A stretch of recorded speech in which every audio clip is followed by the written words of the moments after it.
Gloria.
All right, good evening, everybody. Hello. How are y'all? Hello. Hello. All right, hold on, I gotta turn it up. All right, so that Hi, Gloria. Hello. Okay, so I have to read the notes here, so give me a second here. What do we have? All right, I did that already. I write the words down on Post-it notes and then I lose them. Okay, so Thursday, August 17th was consideration. Yeah, we didn't, last night we didn't leave off with the word of the day, by the way. Okay, yesterday, Monday, today's Tuesday. Monday was lease. Okay, so Monday was lease. And today's word is hypothecation. What was the date yesterday? The Date was the 21st. 21st. All right, so today's word is hypothecation. All right, so do y'all see the PowerPoint? Yes. Good. So this scenario here, what kind of a listing is it?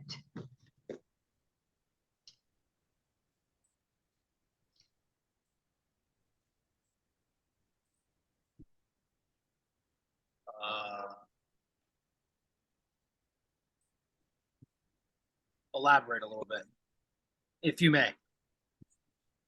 Okay, how am I going to elaborate? Broker A with buyer A, broker B with, actually that should be broker. Well, that should be broker. Dual, is it dual? Good guess, but no. And then and buyer B, and they're all going to the seller. I think that's an open. Ding, ding, ding, ding, ding, ding, ding. Bravo. Okay. Yay. Okay. Now this one here is either A or broker. Exclusive? Ding, ding, ding, ding. Okay. I can't spell inclusive. All right, it's there someplace. I don't know what I did here, but it doesn't matter. Okay, and C.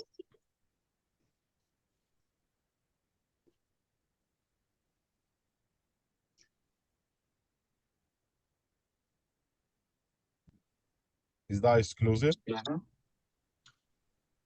Okay, what was that? Are you exclusive what? Exclusive listing? Well, if this is exclusive, what kind is this? Exclusive to sell. Exactly. Ding, ding, ding, ding, ding. Exclusive for everybody to sell. All right. So that just to get your brains going a little bit. All right. So now we're going to go into a little math. So, because this is what we're getting into today in chapters 13 and 14. So if a borrower has a loan for $450,000 at 6%, what the hell did I do here? What are the annual and monthly payments? Oh, this should be in the next chapter. All right, doesn't matter. We're still going to do it. So let me just get to the page that I need to get to the page on. All right, because we're going to have to do it anyway. So let's do it now. So I'm going to minimize this. And we're going to go into here. What page am I supposed to be on? Whoops, wrong place. Where's the book? What did I do? Lose the book? I lost the book. All right, let me get the book. Online. All right, continue reading. And I need to get to page 271. Okay. All right, so here we are. Hopefully you can see this. Yep. Okay, good. All right, so what we're doing is we're going to figure out a monthly mortgage payment. All right, so based on this information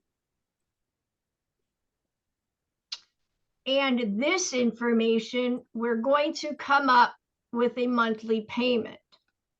Okay, so in this case, $450, that's what we're starting out with. And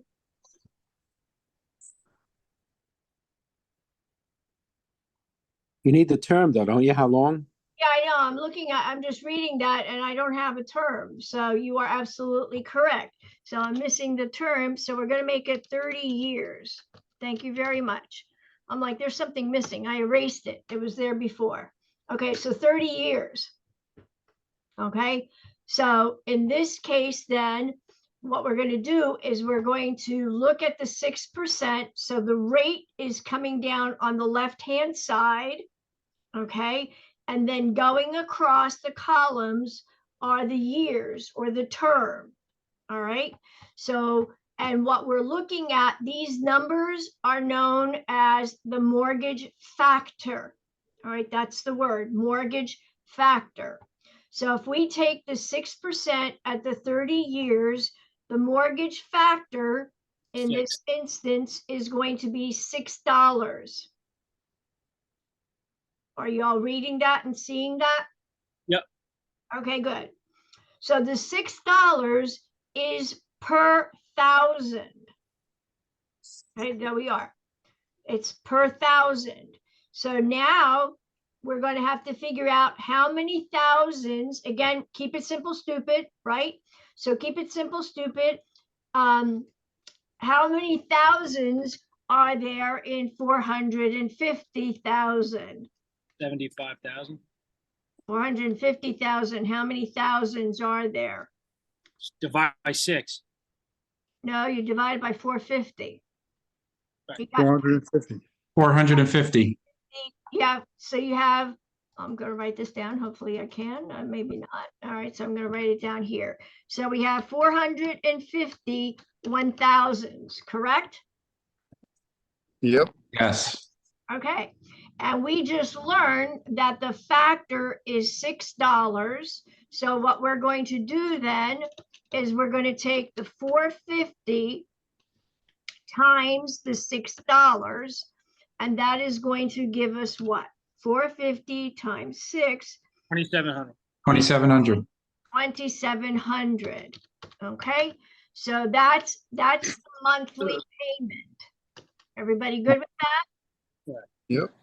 Okay, and this monthly payment equals principal and interest. We all good like that? Yeah. Good. So now, we got the monthly payment. All right. I don't know. I got the annual in there, but it doesn't. Oh, what is the? And it should be what is? Well, it should be annual interest. Two different questions. I screwed it up today. All right. Gloria, I think in this case, we're gonna multiply 450,000 by 6%. That would give us the annual Interest. Ding, ding, ding, ding, ding. And that's where I'm heading to. All right. with- So now the annual interest, that's a separate question. All right. And you are correct. You're going to be taking the 450,000. All right. So 450,000 times 6%. That should give us 27,000. If my math is right. All right. So far, so good. Yep. All right. Now, if one of my questions was, I'm going to add in there another question is, what is the principal that is being applied towards the main principal or towards the loan? How am I going to get that? All right. 27,000 divided by 12, Yes, thank you very much. So it's going to be 2,250. So we're going to have 2,250, right? So 450 to principal. 450 is the principal, right? The annual interest is 27,000. The monthly payment for the principal and interest is 2,700. So if I subtract the 2,250, which you did by dividing that by 12, which equals 2,250. Okay. So if I subtract 2,250 from 2,700, what am I getting? 450. So $450 is going to the principal on a monthly basis. That's why it takes so damn long to pay off your mortgage. Right. All right. So we've done 3 different versions of math, okay, for 3 or 4 different questions that you may get in the state exam. Okay. Everybody good with that? Yep. Yes. Yeah, you know, Gloria, I have a question for you. There was one that I couldn't figure out on, it was a math question. I don't know, do you have a second to go over it or no? Sure. Or do you want to, yeah? No, we can do it. Okay, hang on, let me just go pull it up.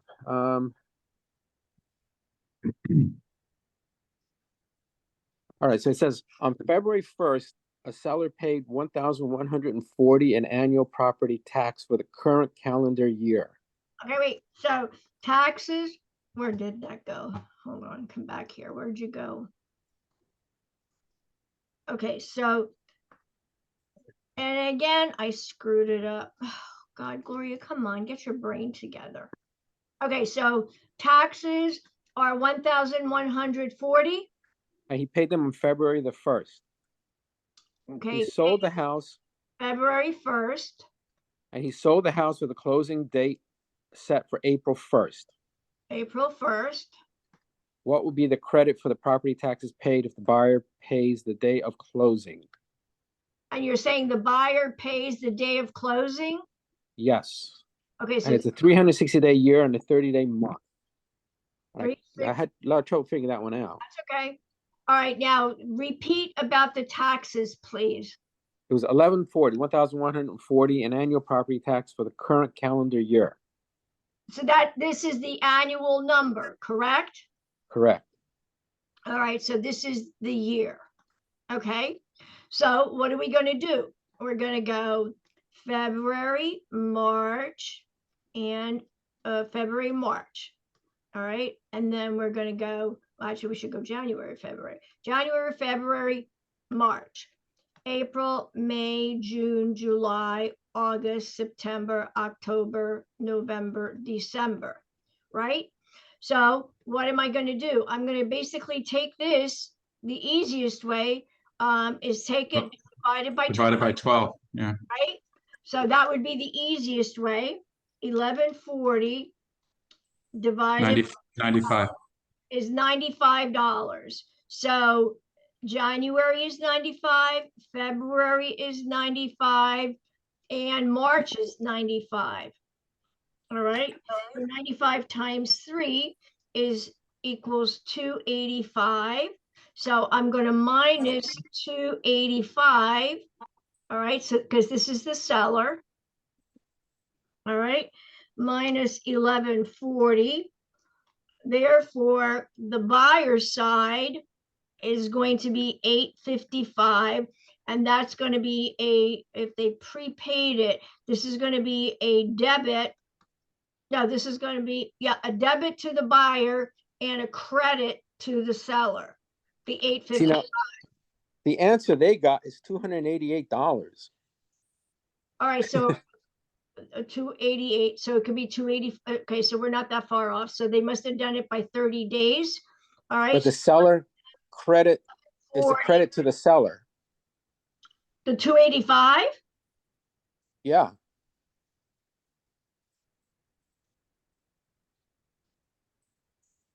They must be wrong, right? That's wrong. That's got to be a debit. Welcome to New Jersey, everybody. All right. Okay. Let me just back up for a second. Let me just back up just for 1 second. I want to just see something. Okay. Divided by 360, because I want to see what they did.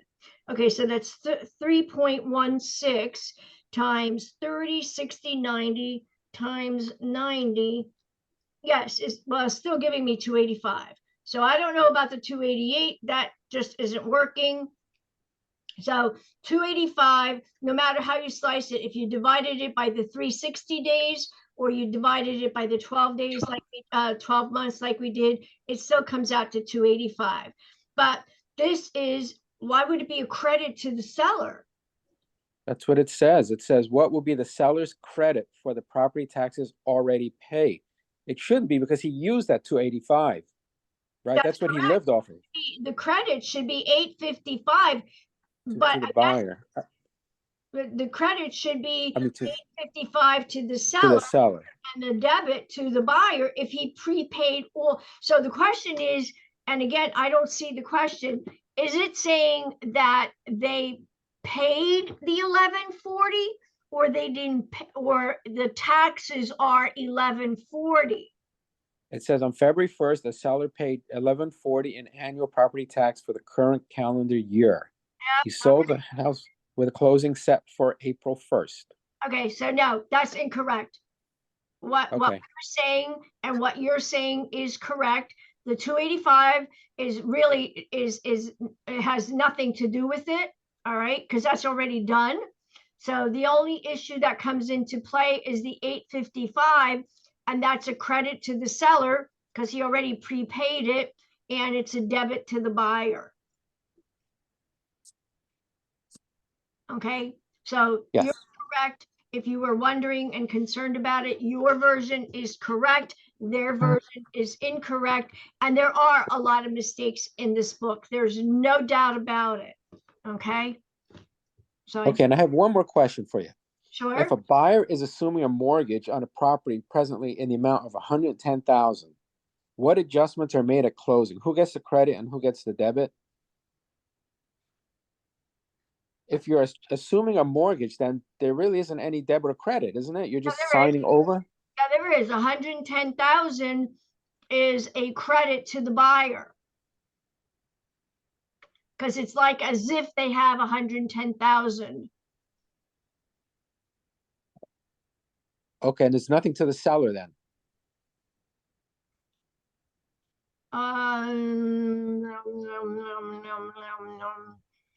All right, if the buyer is assuming $110,000, that means that's a credit to them because it looks like as if they have the money because that's what they do with the mortgage in a regular version. And then I guess it would be nothing. Is it nothing, or does the seller give them credit, debit 110,000? And then, well, yes, it would have to be a debit because the seller still owes it. So the assumed mortgage is a credit to the buyer and a debit to the seller because when the buyer, in quotation marks, pays the seller by taking over the mortgage. You have to really think this one out. Yeah, so it's a debit to the buyer, debit to the seller, And a credit to the buyer. a credit to the buyer. Okay, all right, good. Mortgage money, so let me rephrase it this way. Mortgage money is always a credit to the buyer. It's as if they actually have the money. All right, forget how they're getting the money, but they have the money, and that's what they're paying the seller with. Okay, All right, makes sense? yep, thanks. You're welcome. All right, so I think we've got a nice little start on math. All right, so we've done a little bit of math. All right, getting you all prepped for that. All right, and so now the term to give a mortgage. Okay, so the key word here is the bank gives us a mortgage. Okay, but remember my balloons, the legal bundle of rights, right? And I told you I have these balloons for all these different situations. So in this case here, I am taking my encumbrance or my mortgage balloon, and I am giving the right to the bank to give me a mortgage. All right, we don't get a mortgage, we give a mortgage. Actually, we give the right for the bank to give us a mortgage. It's a term on words, right? It's a semantics on words. All right, so the bank gives us a mortgage, but we give them the right to give us a mortgage by, in my example, and the way I learned it, in giving them a balloon. All right, so we're giving them the right to give us a mortgage and to put a lien on our property. Okay, everybody good with that? Yes. All right. Okay, I don't know if they'll ask you on the state exam, but it is an important wording, and that's it. All right, mortgagor versus mortgagee. So again, we already talked about ORs and EEs. So OR is I'm the owner, right? So I own my property and therefore I own the mortgage. And who is receiving the payment? The bank is receiving my payment Therefore, they are the mortgagee. All right. So that's the ORs and EEs. All right, let's move forward. So a note and a mortgage. So to a mortgage, which is an all-encompassing word, all right, there are two parts to it.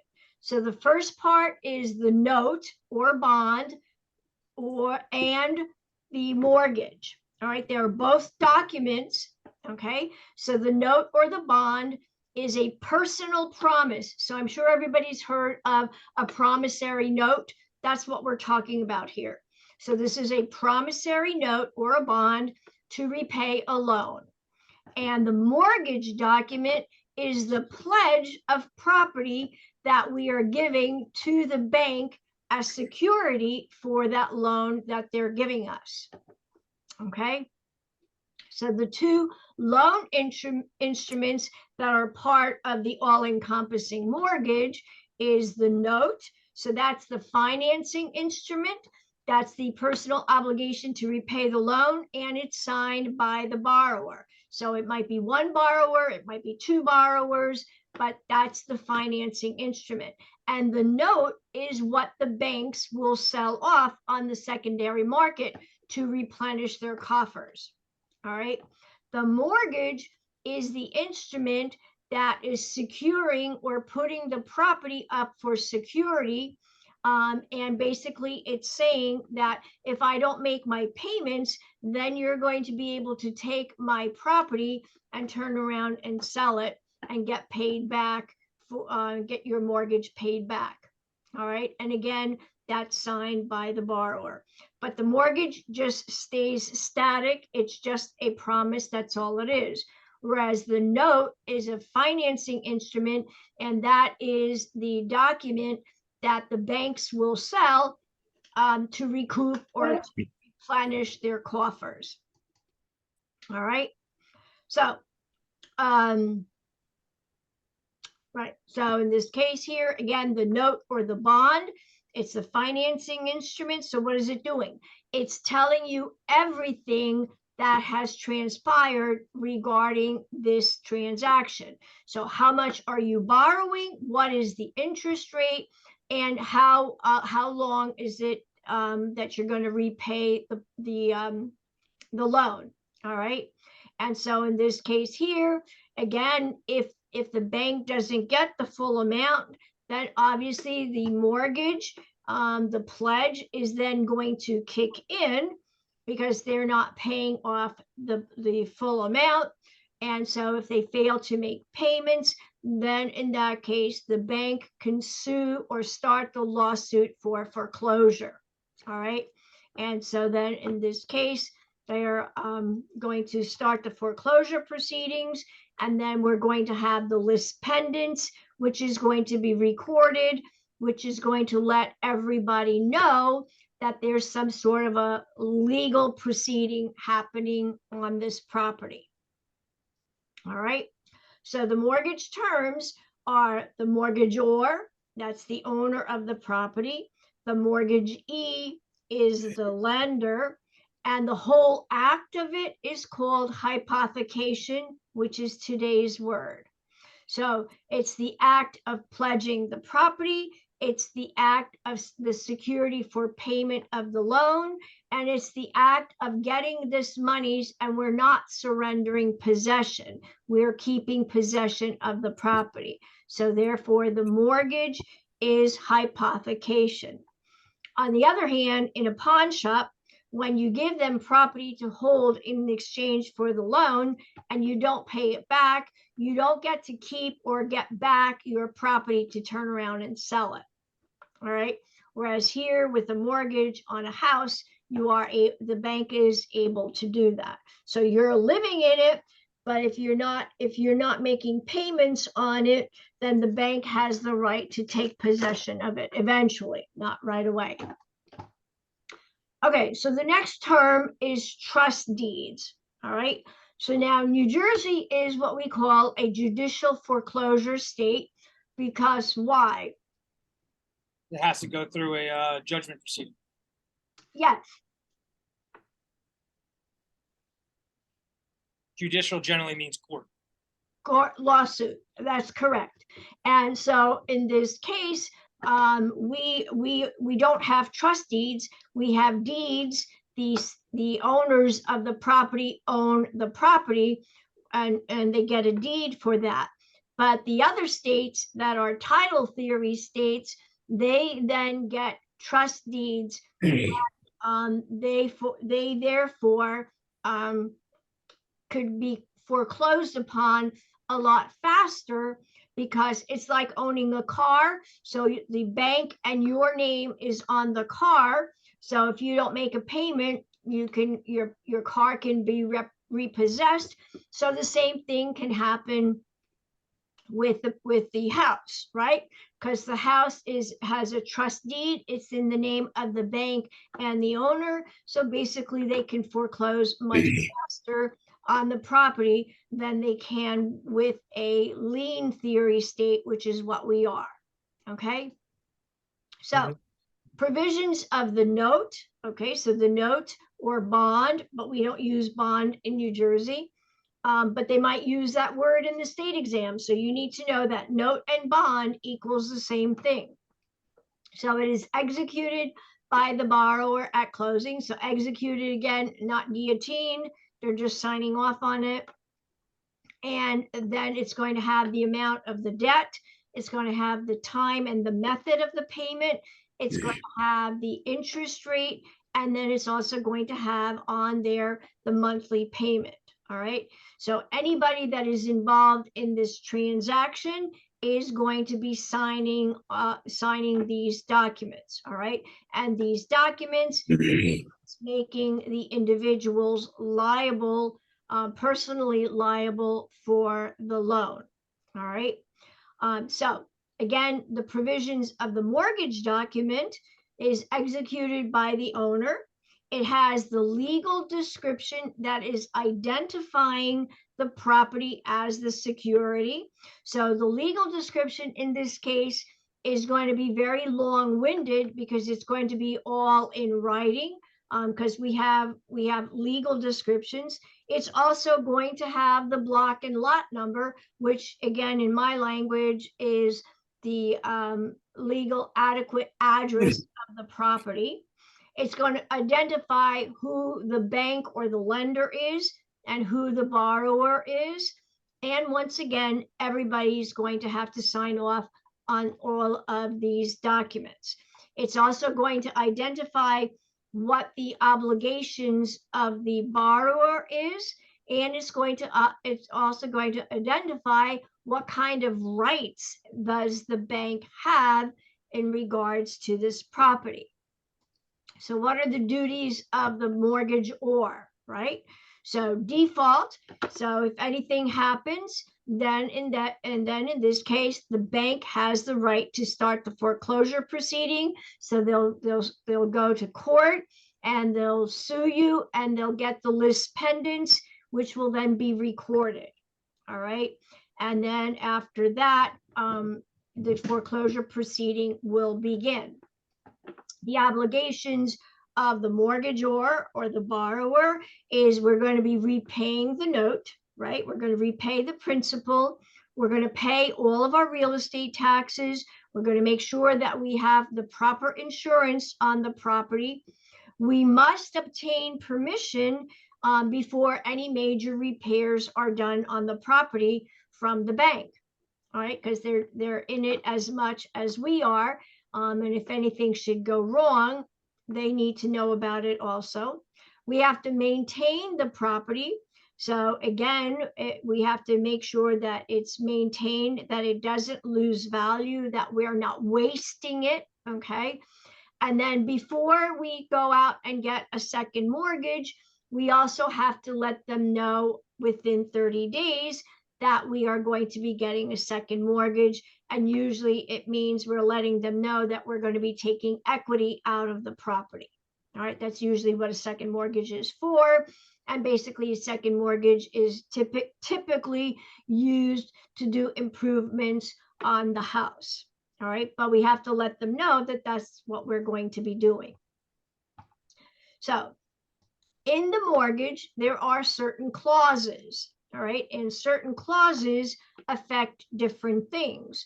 So we have the mortgage, right? And then we have the note or the bond, which is the promissory note, or also the financial document. Then we have the alienation clause. We have the acceleration clause.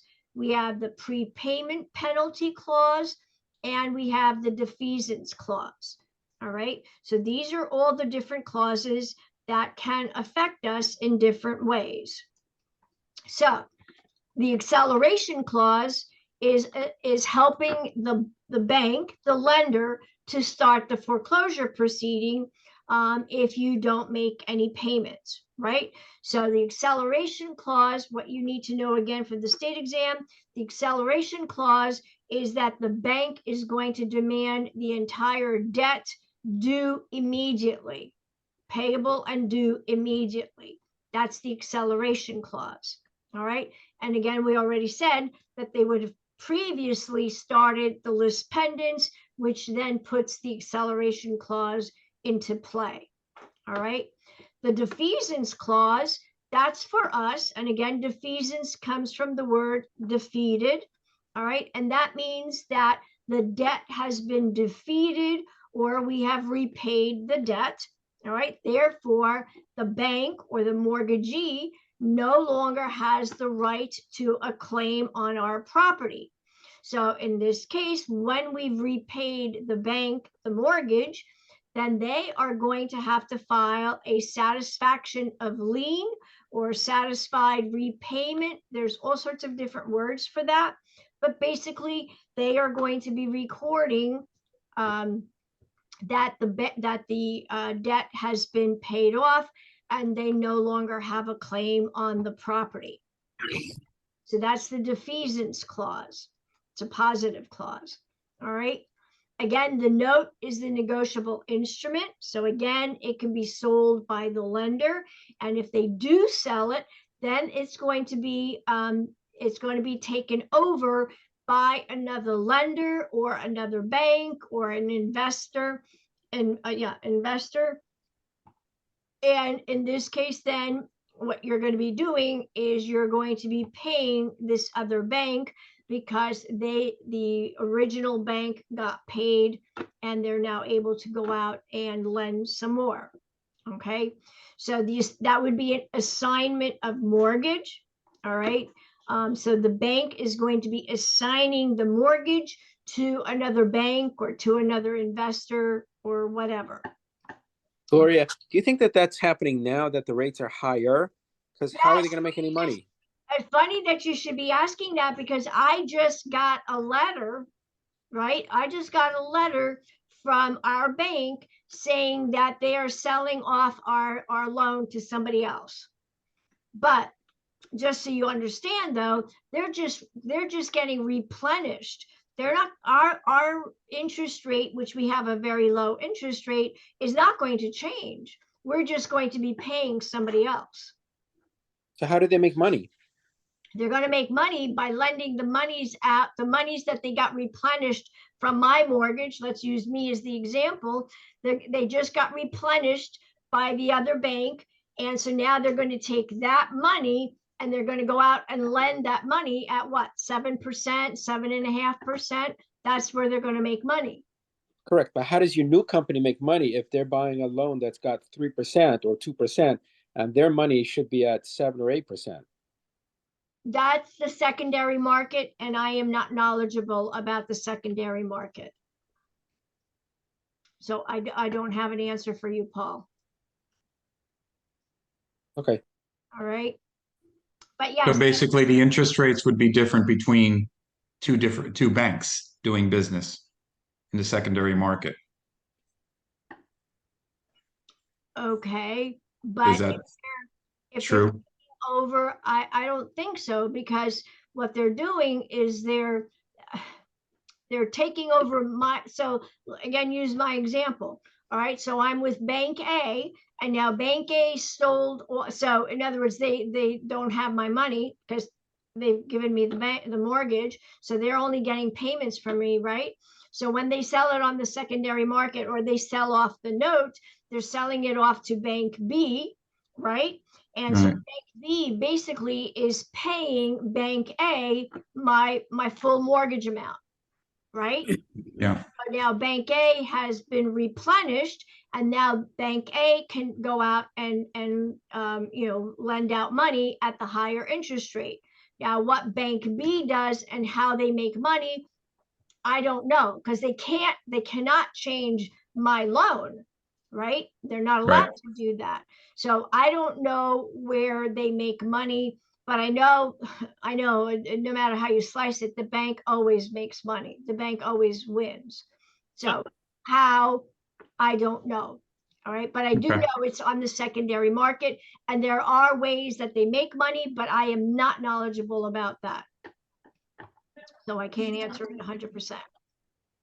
Okay. Okay. So that takes care of that. All right.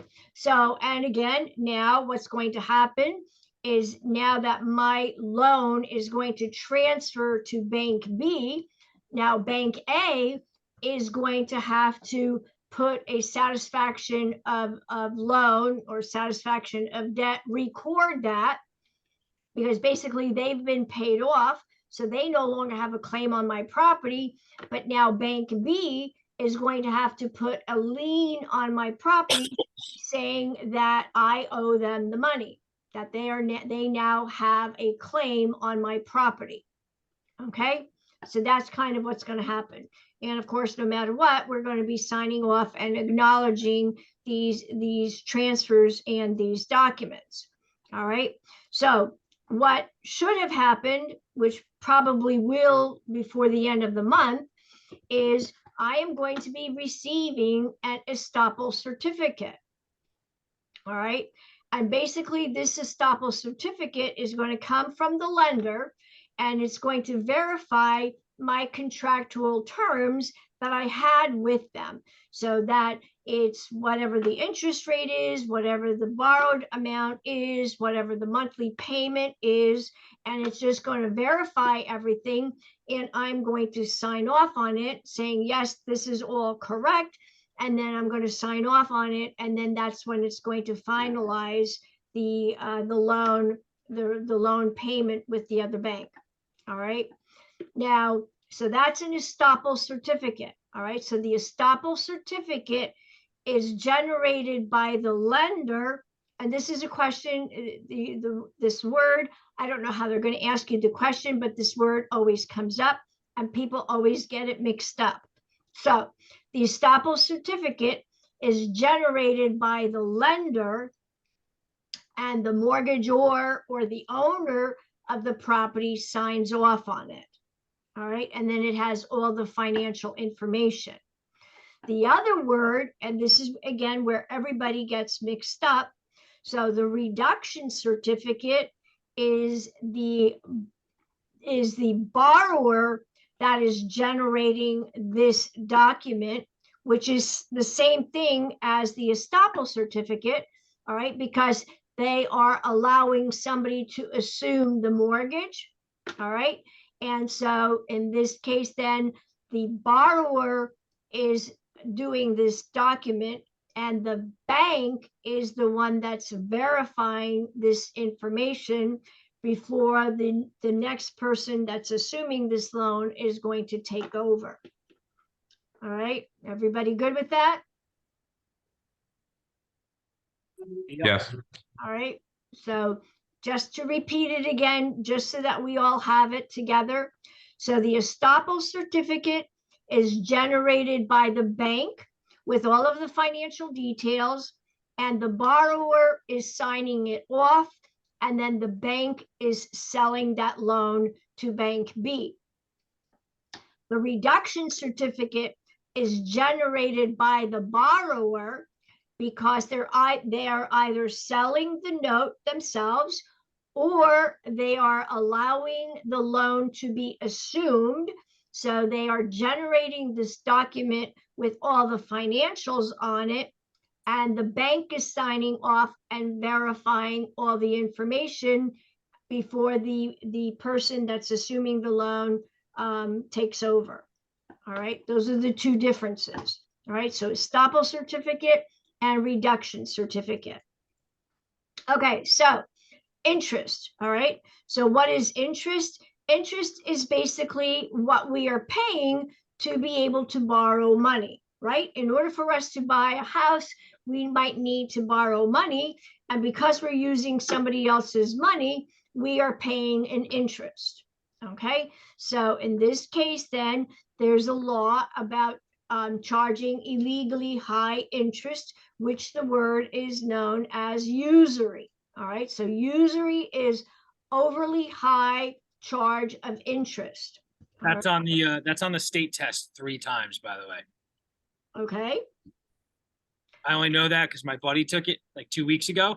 yeah, He actually brought up that usury, and he said it's on Oh, there. thank you for telling us.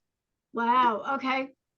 All right, so usury again is an illegally high rate of interest, but it applies to private parties. It does not apply to the bank because the bank have their own laws, right? So this usury law is basically to prevent loan sharking. All right, that's really what it's about. Now, in seller financing, okay, the sellers can charge, they cannot charge more than 16% on a first mortgage. All right, they cannot charge more than that. And then if they are selling their own primary residence, now again, understand this is seller financing. So the seller is the bank in this instance, okay? So if they are selling their primary residence, they are able to charge as much as 30% because this is their primary residence and they're moving on to wherever it is that they're moving on to. So the real estate law allows them to charge up to 30%. I've never been involved in seller financing, so I can't answer any questions regarding that because I truly don't know. Imputed interest, okay, is when the seller is going to charge lower interest rate, but for that lower interest rate, they're going to get more monies from the buyer. All right, so a lower interest rate is going to benefit the buyer based on a mortgage payment, but it's going to also benefit the seller because they're going to get a higher contract price. All right, so that's the artificially low interest. That's the reason. There's going to be a reason as to why the seller is going to do that, is for the reason that they're going to get a higher contract price. All right, so here the IRS can come into play. All right, and this is on page 228. So hold on, no, not 228. It's on page 58. 258. Yeah, Huh? imputed interest. Right, 258.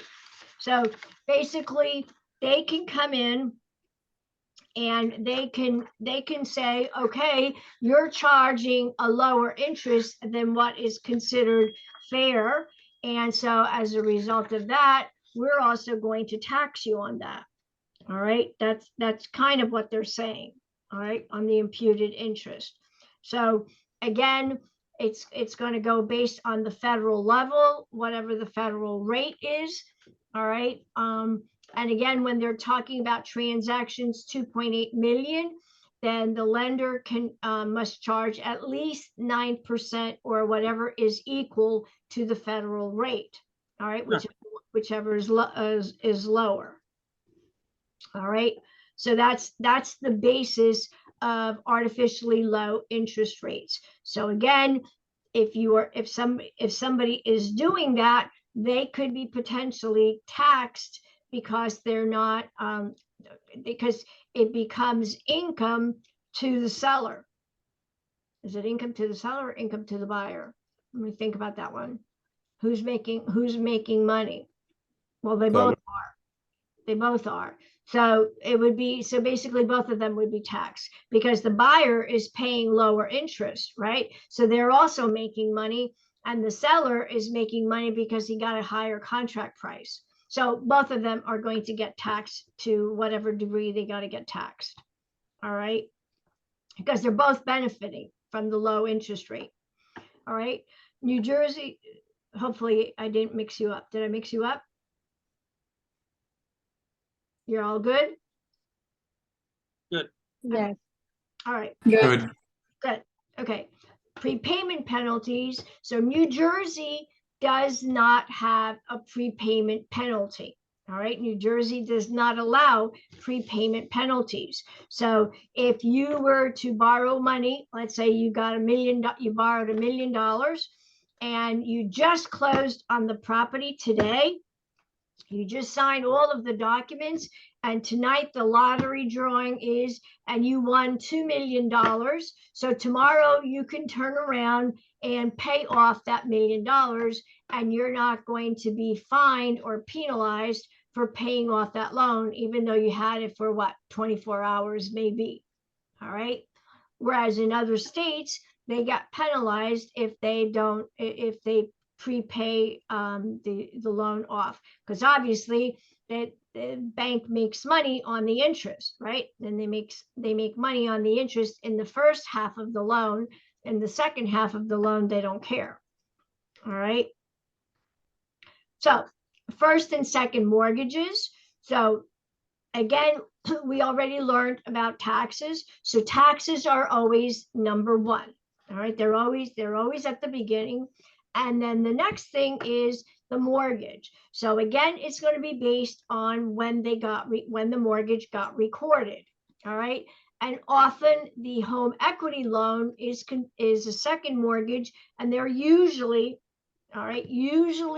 recorded after the first mortgage.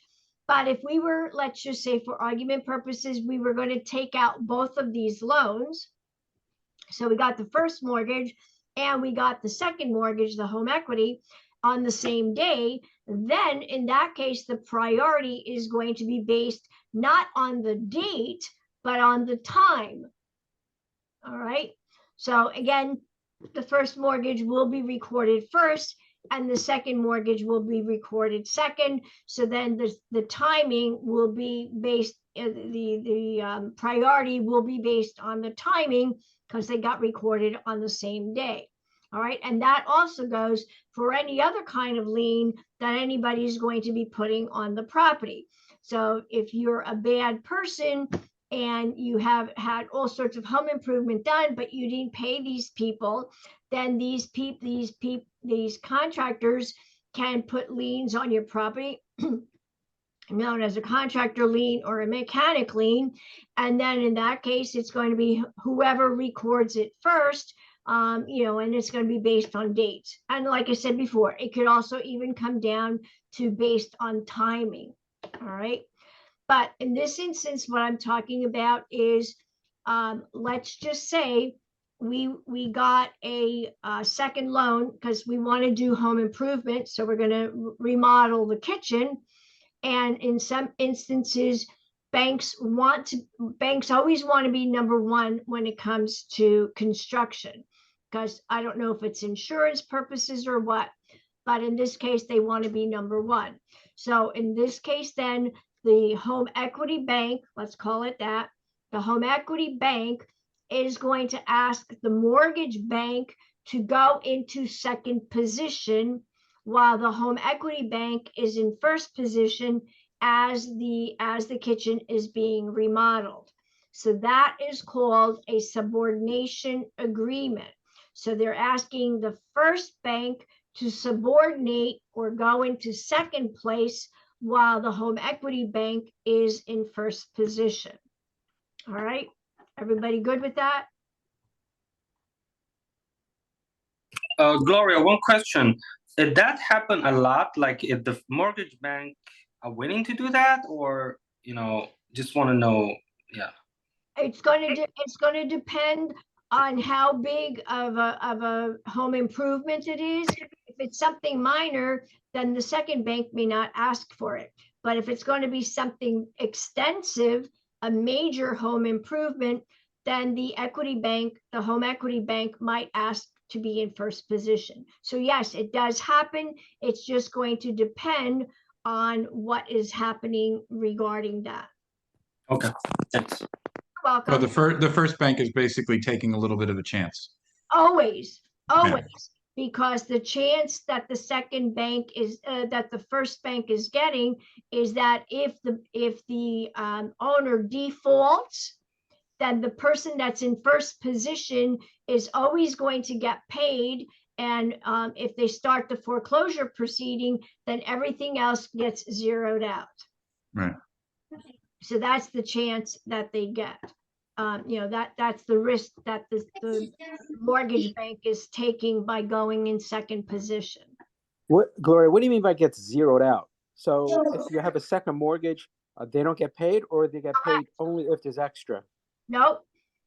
So if you go in, if we have a foreclosure, actually, I'm getting into that one, into the next one. But basically, in New Jersey, if they start a foreclosure proceeding, then basically the taxes always get paid no matter what, and the first mortgage always gets paid, and all the other liens and loans get zeroed out. They will not get paid, or they may get paid if they're at the sheriff's sale and they're negotiating during the sheriff's sale. Okay. All right, so let's continue forward. So But that applies even if there's extra money in it? So if there's enough money to pay them? no, if there's extra monies, then whatever the extra monies is going to apply then to whatever else is out there. But normally that is not the case. Okay. All right. Satisfaction of the mortgage lien. Okay, so again, we stated that if you've paid off the loan completely, then the bank is going to have to record the satisfaction of the mortgage lien. And basically they're stating that they no longer have a claim on the property. And the clause that puts this into effect is called the defeasance clause. All right, so the defeasance clause says that if the loan is paid off, then the bank has to record the satisfaction of mortgage. All right. Assuming a seller's mortgage. So basically now you are taking over somebody else's mortgage, but the original mortgagor does not give up liability. All right, because it's an assignment. Assuming is an assignment, so you're not giving up legally your legal obligation or your liability. Gloria, could you explain a situation where somebody would do that, assuming someone's mortgage? I mean, Oops, sorry, I just closed you out. Sorry. Could you give me a scenario where somebody would assume someone's mortgage? Wouldn't it just make sense just to sell the house to that person? Because that person may have a better interest rate, correct? It's like, why would I assume your mortgage at whatever interest rate you have? Because you may have not as good as credit as I, when I could get a better interest rate if you just sell the house to me and I get my own mortgage. I feel like assuming someone's mortgage comes with whatever baggage that mortgage is carrying. Well, that there is no baggage for that mortgage. All right, the baggage is the buyer. And the reason the buyer, the reason the buyer is assuming someone's mortgage is for two reasons. The first, it's a low interest, all right? And the second is the buyer can't qualify for a mortgage. Understood. So if my credit sucked and I wanted to take over your mortgage because you have the nice house and you agreed to it, it works out in my favor that way. Mm-hmm. Okay. And again, remember the seller, if it's a primary residence, they could charge up to 30%, right? Or they could charge up to 16%, because they're, even though the buyer is assuming the mortgage, they still want to make money, right? On the sale, on the full property. So the the buyer is assuming the mortgage, let's say it's a 3% mortgage, right? But you're not selling the house at the mortgage price, you're selling it at a higher price. True? Right? So Yep. in this case, the buyer assumed the mortgage at 3%, but the balance is going to be a second mortgage to the seller. Yeah, right? yeah. The Does that seller- more does that more really happen on an investment standpoint or on a like 'cause I've never heard of anybody doing that. So Well, as things start, if the interest rates go up, that these things are going to start to happen. The Okay. issue, though, is that most mortgages nowadays do not allow for assumptions. Not all mortgages allow assumptions. All right, so in this case, because an assumption would be an assignment, so you're assigning your legal rights to another individual. You still retain liability, but you're assigning your legal rights to the other individual, and assignments in most cases in mortgages are not allowed. But there are some mortgages that allow it. So I can't make it arbitrarily. All mortgages don't allow assignments or not assuming like a blank statement. It all depends on the bank. of your mortgage and what it says. It depends on your mortgage and on the bank. So you can't make it an all inclusive. Okay. Okay, so No, you said- yes, No, you said that the second mortgage, so the first mortgage is kind of like already there by on the seller. We are assuming as a buyer, but obviously the remaining portion, the second mortgage that is needed, the second mortgage is carried out by the seller? Yeah. Really? Okay. well, if So- you're assuming, how else is the buyer? Why else would a buyer assume a mortgage? No, I mean, but you mean like the mortgage that is remaining or the mortgage that already been paid? So in a sense that let's say out of 500,000 is the original purchase price. Out of that, 200,000 principal is already paid and 300,000 is remaining. So when a buyer assumes that mortgage, he's assuming the remaining part on the loan, which is 300,000, right? Correct. So now that and the 500 was the original price. Now, We're not talking the original price. We're talking right, about the purchase price with the current buyer. exactly. The So the buyer, so the current buyer, let's say it's 700,000, right? So right, the current buyer is taking over the $300,000, and then and then the balance, right, is going to be what? 400. 400. So that balance 400 is a loan taken out by the buyer or the seller? By the buyer, right? It's going to be a second mortgage that the Right. seller is going to finance.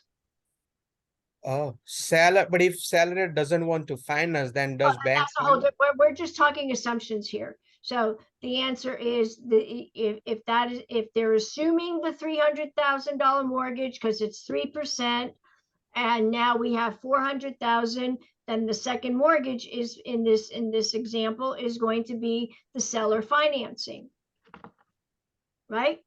Right. Because why would they assume a mortgage if they can qualify? They're not going No, to. no. No, that's not what I'm saying. I understand, like, that's true, that if they can qualify, they are not gonna assume it. But because they don't qualify, and this is an old loan, so it's a better interest rate, so that's why they are assuming. Exactly. Because, right? So my thing is, let's say if it is not seller financing, then who does the second mortgage? Because buyer has to take it out. Sorry? They're not going to be able to get a second mortgage. Exactly, that's what I was saying. Right. Then therefore they can't buy that house. Right. Because no bank would want to do that. No. Right. Okay. And again, like we said, if they can't qualify, then they're not going to qualify on a second mortgage either, Right. right? Right.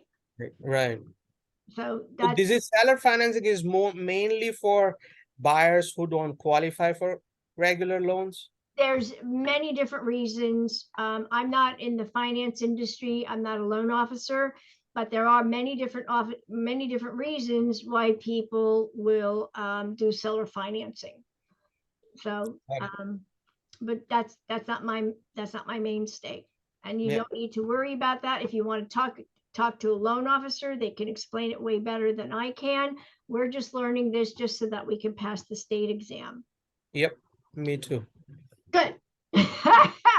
All right. So the key word as far as buying, and this is on the state exam. I know this also. So buying subject to a seller's mortgage. So let's read the verbiage again. Buying subject to a seller's mortgage. All right. So what does that mean? That means we know that the seller has a mortgage on the property, and we're buying the property subject to the seller paying off that mortgage. That's really what that phrase means. Okay, so the clause that's making this situation is the alienation clause. All right, and it's also known as a slang jargon. It's known as a due on sale clause. All right, so it basically means that when the property is sold and is getting ready to transfer the title right of ownership to a new person, then that mortgage that's on that property has to be paid off before the new ownership can be recorded. All right, makes sense? Yep. Okay, so again, the alienation clause, we're back to that. The alienation clause is what's going to prevent any loans from being assumed or taken over. And most loans nowadays have this alienation clause, and therefore the loan will not be able to be assumed. But again, it's not a generic, it's all dependent on the banks and the kind of mortgages that we have out there. All right. All right, now foreclosure in New Jersey. Again, we stated that we are a judicial state. And the reason we are a judicial state is because we own our properties outright. We're not sharing it with the bank. So in order for the bank to start any kind of legal procedure, they're going to have to sue us for foreclosure, and they're going to get the list pendants, which is going to be recorded, and it's going to be in public records, and it's basically letting everybody know that there's a future legal action happening. Now, again, if the owner of the property pays up and zeroes out whatever they owe, then that list pendants gets taken away. All right. And so now there's nothing wrong with it. Now you might find properties, if you look in the tax records, you might find properties that might have several list pendances. So the person defaulted, they started the lawsuit, they got the list pendants, they paid it off, the list pendants went off, and then and then we start that whole vicious circle all over again. All right, but let's move forward. So the owner of the property is in default. All right, the bank sued, and they now have this list pendants recorded on this property. And so now we're starting the foreclosure process. So basically then the bank is then going to start the foreclosure process. Both parties have up to 2 months, I think it's 2 months that they are allowed to postpone. All right, I think it's 1 month on the bank side and 1 month on the owner's side. I'm not 100%, but I think that's how it goes. I think it's 37 days, isn't it? Excuse me? I thought it was 37 days. Let me check where I read that. To postpone? Yes. Okay. Are you telling me? I could be wrong because I've just been reading up a lot on this. on like well, real estate pages and stuff. doesn't really matter. Right, green card. That's not a question that you're gonna get. I'm just letting you know. All right, but they do have twice, both sides have 2 times that they're able to postpone. And then after both sides have done their 2-time postponing, then it's going to have to go into a sheriff's sale. So basically, every town has a sheriff's sale. There's a date. Every town has a day that a sheriff's sale occurs. So in my town, in my county, every county, let me rephrase that. Every county, there's a day that's scheduled for sheriff's sales. So in my county, it's every Monday at 2:30, and it takes place at the sheriff's office. All right. So basically, both parties are zeroed out on their postponements, and now they're going forward to the sheriff's auction or the sheriff's sale. So basically, it is an auction. All right. And so then the case then is that the bank has a certain amount of monies that they need to get. And the sheriff's website, they have every county has a sheriff's website. So you can go on these county websites to see which properties are going to be going up for auction.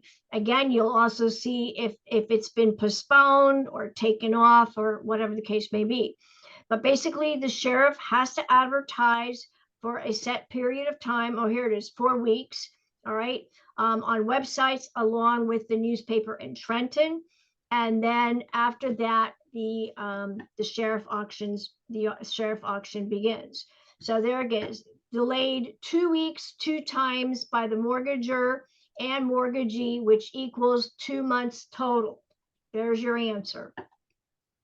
So anybody that is interested in the property, all right, they're going to check this website to see if this property is going forward. So typically, my understanding that every Thursday night in my county, I can't talk about anybody else. So typically, my understanding every night on Thursday night, the new properties come out that are going to be on auction on Monday. And so you are allowed to go check out the properties. You're allowed to drive by, but you're not allowed to bother the people if there's people inside. And all of that. And then when you've made a decision as to which property you are interested in, then you can go on Monday on the website again to make sure that it is going up for auction that day. And then at 2:30, you're going to be at the sheriff's department. And the key is you're going to have 20% for the auction. That's going to be your down payment. It's going to be cash. All right. So cash is, ooh, I can't believe she's calling me. Cash is that it's going to be a bank check or cashier's check. Obviously, it's not going to be cash. All right. And so you have to have 20% down, and then the balance must be paid within 10 days. So again, if you're the only bidder and you're bidding and the bank likes the number that you're giving them, then in that case, you're going to win, obviously. If there's several, then again, it's going to be whatever the number that the bank is willing to give up on that property. All right. If at that point in time, there is no bidder, then in that case, the bank is going to pay the sheriff's office either $1,000 or $100 every time. It's different. All right. So if you're looking at the tax records and you see that it looks like somebody bought the house for $1,000, or it looks like somebody bought the house for $100, the answer is no. The bank owns it, and that was the fee that they paid to the sheriff's sale. Okay. Gloria, one question. So usually at the sheriff's sale, the bank will not like take a loss. That's what you mean? Like if the bidder came up the amount less than the liability, usually the bank will just take over. Look, I don't want to take a loss. I just gonna take the property, right? That's what you Yes, they're basically saying, I want my money, they have a dollar amount. It may not be 100% the full amount of the mortgage. It might be a little bit less. It all depends on what the mortgage is, right? So Okay. again, I can't speak to that, but again, the bank knows what they need and what they want.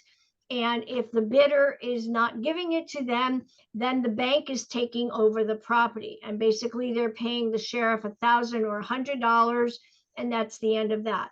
But let's make this into a positive. So now the bidder won, all right? So up until this point, the owner has the right of redemption, right? So if they won the lottery and they want to keep the house, they have the right of redemption. So up until the day of the sheriff's auction, they can pay everything off. And then obviously the property is not going to go up to auction. All right. Now, the bidder won. Okay. So we had a bidder, they won. So until they get the sheriff's deed, okay, then the owner of the property has the statutory, so that's the lawful right to pay everything off within 10 days, or when the successful bidder gets the sheriff's deed, which is usually 10 days. All right. So once the successful bidder gets the sheriff's deed, then after that, the owner of the previous owner of the property no longer has any redemption rights. All right, everybody good with that? Yep. Good. Okay. Now, in the other states, in the title states, all right, obviously the foreclosure period is much faster. They can kick somebody out within 30 days. I think it's 30 or 60 days. They kick them out, do the sheriff's sale. All right. But in this case, then the winning bidder on the other states, okay, hold on just a minute. The winning bidder on the other states, when they get the deed to the property, the previous owners have up to 1 year. They have up to 1 year. All right, please, everybody, watch your microphones. They have up to 1 year to redeem their property. All right. So unlike us, they didn't own the property, they got kicked out. But if they make enough money to pay back the full amount, then they can get their property back. All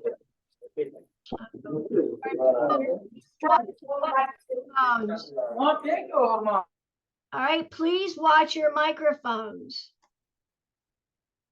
Okay, so I will repeat it again. So if we are in a title theory state, the bidder, the owners of the property get kicked out immediately, or 30, 60 days, whatever it is, I don't know factually. And there's a sheriff's auction and the bidder won, okay? The owner, the previous owner, has up to 1 year to redeem their property if they're able to. All right. Whereas with us, the bidder who won, once he gets the sheriff's deed, the previous owner has no right of redemption. All right. That's the difference. So that's for New Jersey. That's for New Jersey only. Yes. Okay. So then again, to go over the foreclosure. So if we're going into this foreclosure and the sheriff's auction, then that means that the only items that are going to be paid at the auction are going to be the taxes, right? And it's going to be the mortgage. Any other liens, any second liens, mechanics liens, et cetera, are going to get zeroed out. All right. Now, obviously, if they're going to make more money than what they want out of this deal, all right, they're going to, then obviously the additional monies that's there is going to go then and apply to the other liens that are on that property. Okay, but usually there's not enough monies on there, and so in this case, they're not going, the additional liens are not going to get paid. So a lot of times the second mortgage people or the mechanics lien people may be at the auction because they might want to try somehow to see if they could get pennies on the dollar. All right. But again, that's the negotiation and discussion with the bank and the bidder, et cetera, et cetera. So that's the true foreclosure. All right. Now there is an alternative foreclosure, which is called a deed in lieu of foreclosure. All right. So basically, the borrower, the mortgagor, the owner of the property. Okay, Sarah, can you please watch your microphone?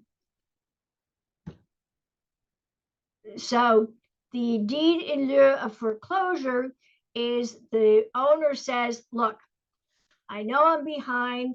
I know I can't make it. I'm never going to be able to repay any of this. So what I'm going to do is I'm going to sign the deed over to the bank and I'm going to walk away. All right. So the slang language is friendly foreclosure. All right. Because basically the owner says, I can't do it. Here's the deed. Here's the key to the house. And I'm walking away. All right. So in this instance, then the foreclosure, it's not going to be a true foreclosure on the credit report.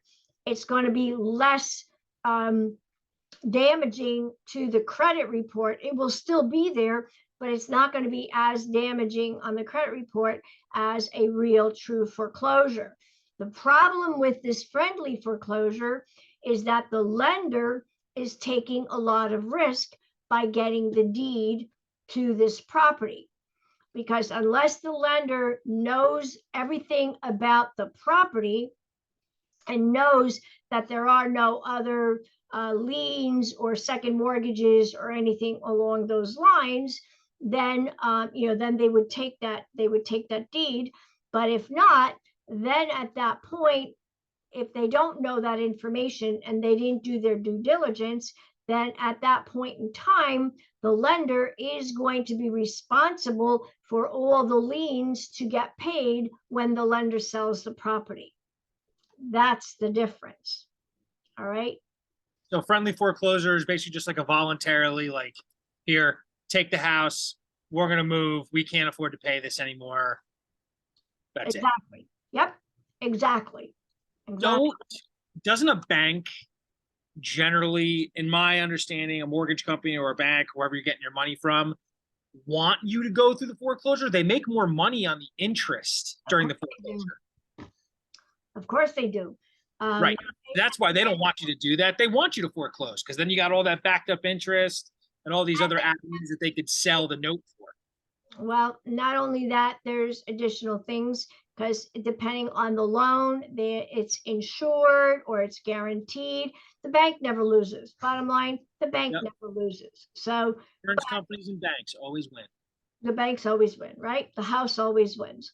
So in this case, though, in some instances, if it's really, if the person really can't do it and they just like, okay, look, I don't want to go through that foreclosure and all of that.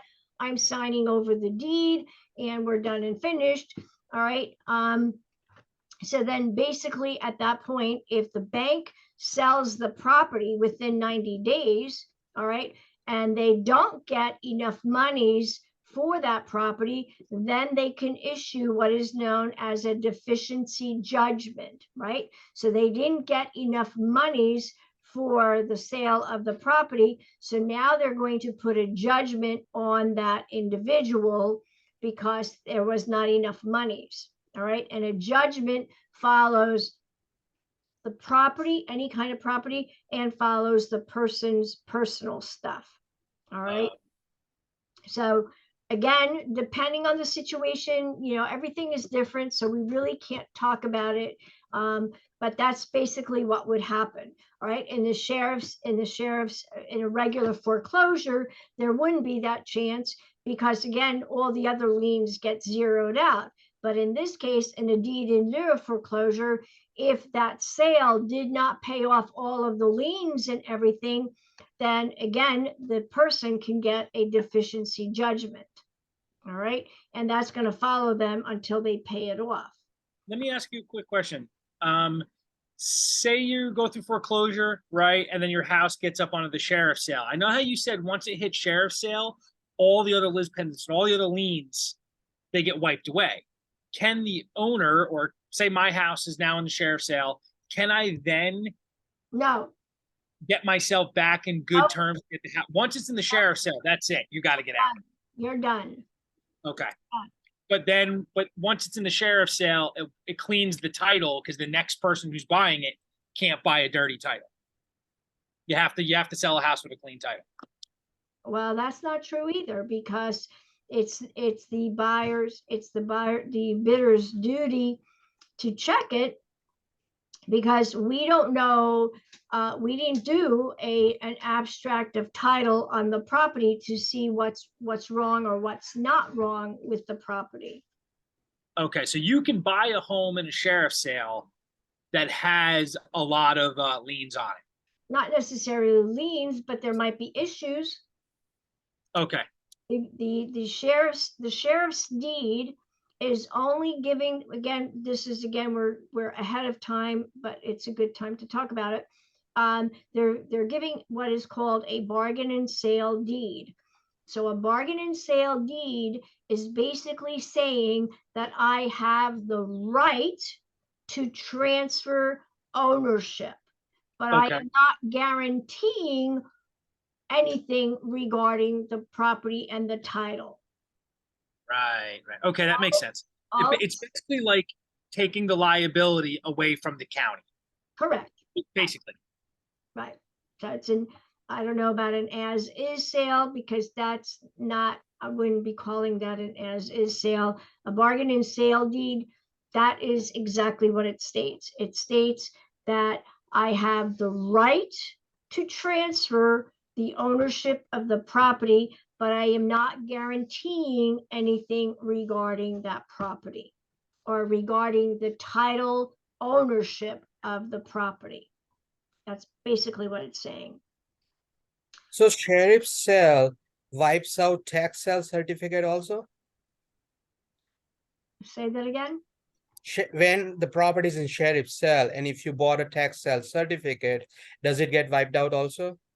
No, when you got a tax sale certificate, taxes, is that a tax certificate?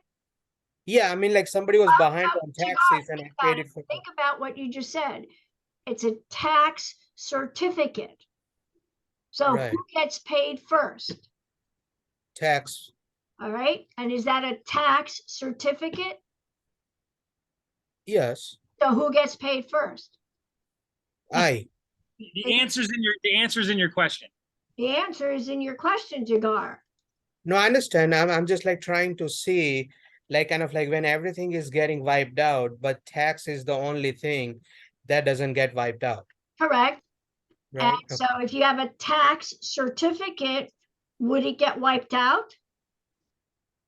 No, that's what I'm saying, that it doesn't get wiped out. Ding, ding, ding, ding, ding, ding, ding. That is correct. It does not That's get wiped out. So you're why people buy tax certs. People buy tax certs at tax sales because then they hold the note and then they compound interest, and then the buyer or the guy that's in trouble can pay them back. So they get paid what they bought the tax cert for plus the interest. Those are investments, basically. yes, it is an investment. Yes. All right. So, all right, we talked about that. All right. So then the other kind of issues that we might come up against is a short sale. Now, I'm not saying that's going to happen soon because I don't want that to happen soon, but could it potentially happen in a year or 2 years from now where people are underwater because the market has gone up so quickly right? And then because, although you never know, I'm not going to say anything, but if things go downhill financially, then we might be where the values go down, right? You know, what goes up must go down, right? So in this case, we would be talking about a short sale. So a short sale is where somebody's upside down in the mortgage. All right, so that means they owe more money than the value of the property. All right, that's what a short sale is. So they're upside down in the mortgage. They owe more money than the value of the property. And so now in this case, we're shortchanging the lender. But the key is then that in this instance, the only way you're going to be able to get out of a short sale is if you truly have a hardship. A short sale is only for people that truly have hardships. Okay, so if you've been able to pay your mortgage all along, even though the real estate tanked, the lender is not going to allow you to do a short sale unless you pay the difference of what the lender is using, and that I know factually. So unless you have a hardship, a short sale is not going to happen if you've been making payments all along. The only time a short sale is going to happen is you've lost your job.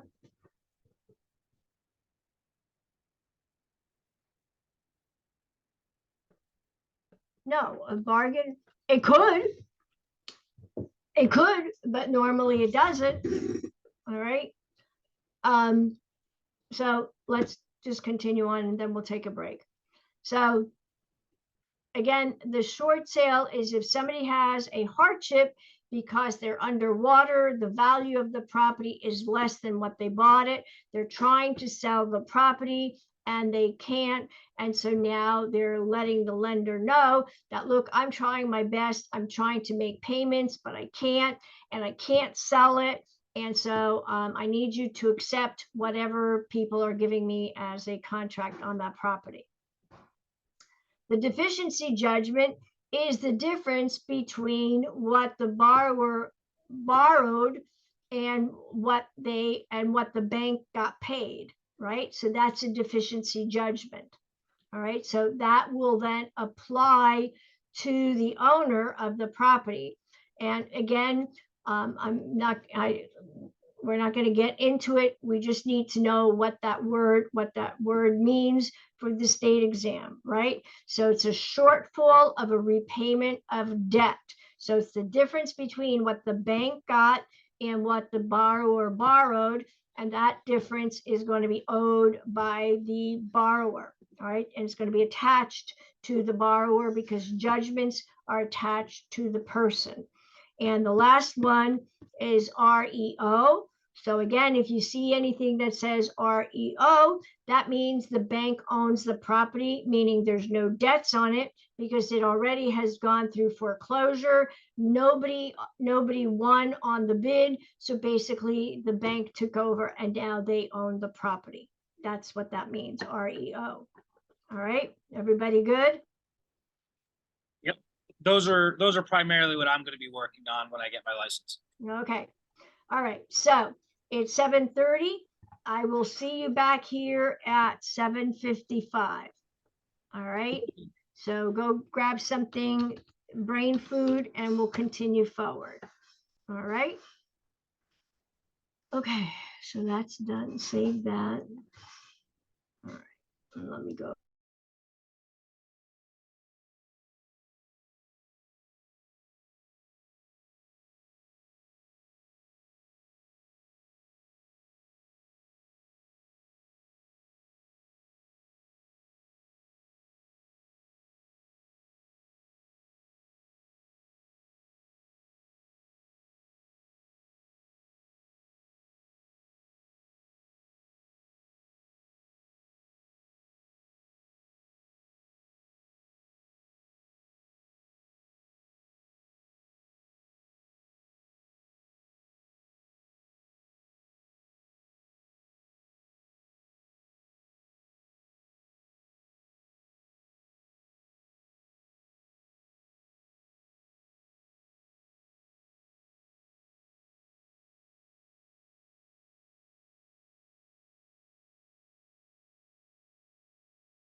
Here and here.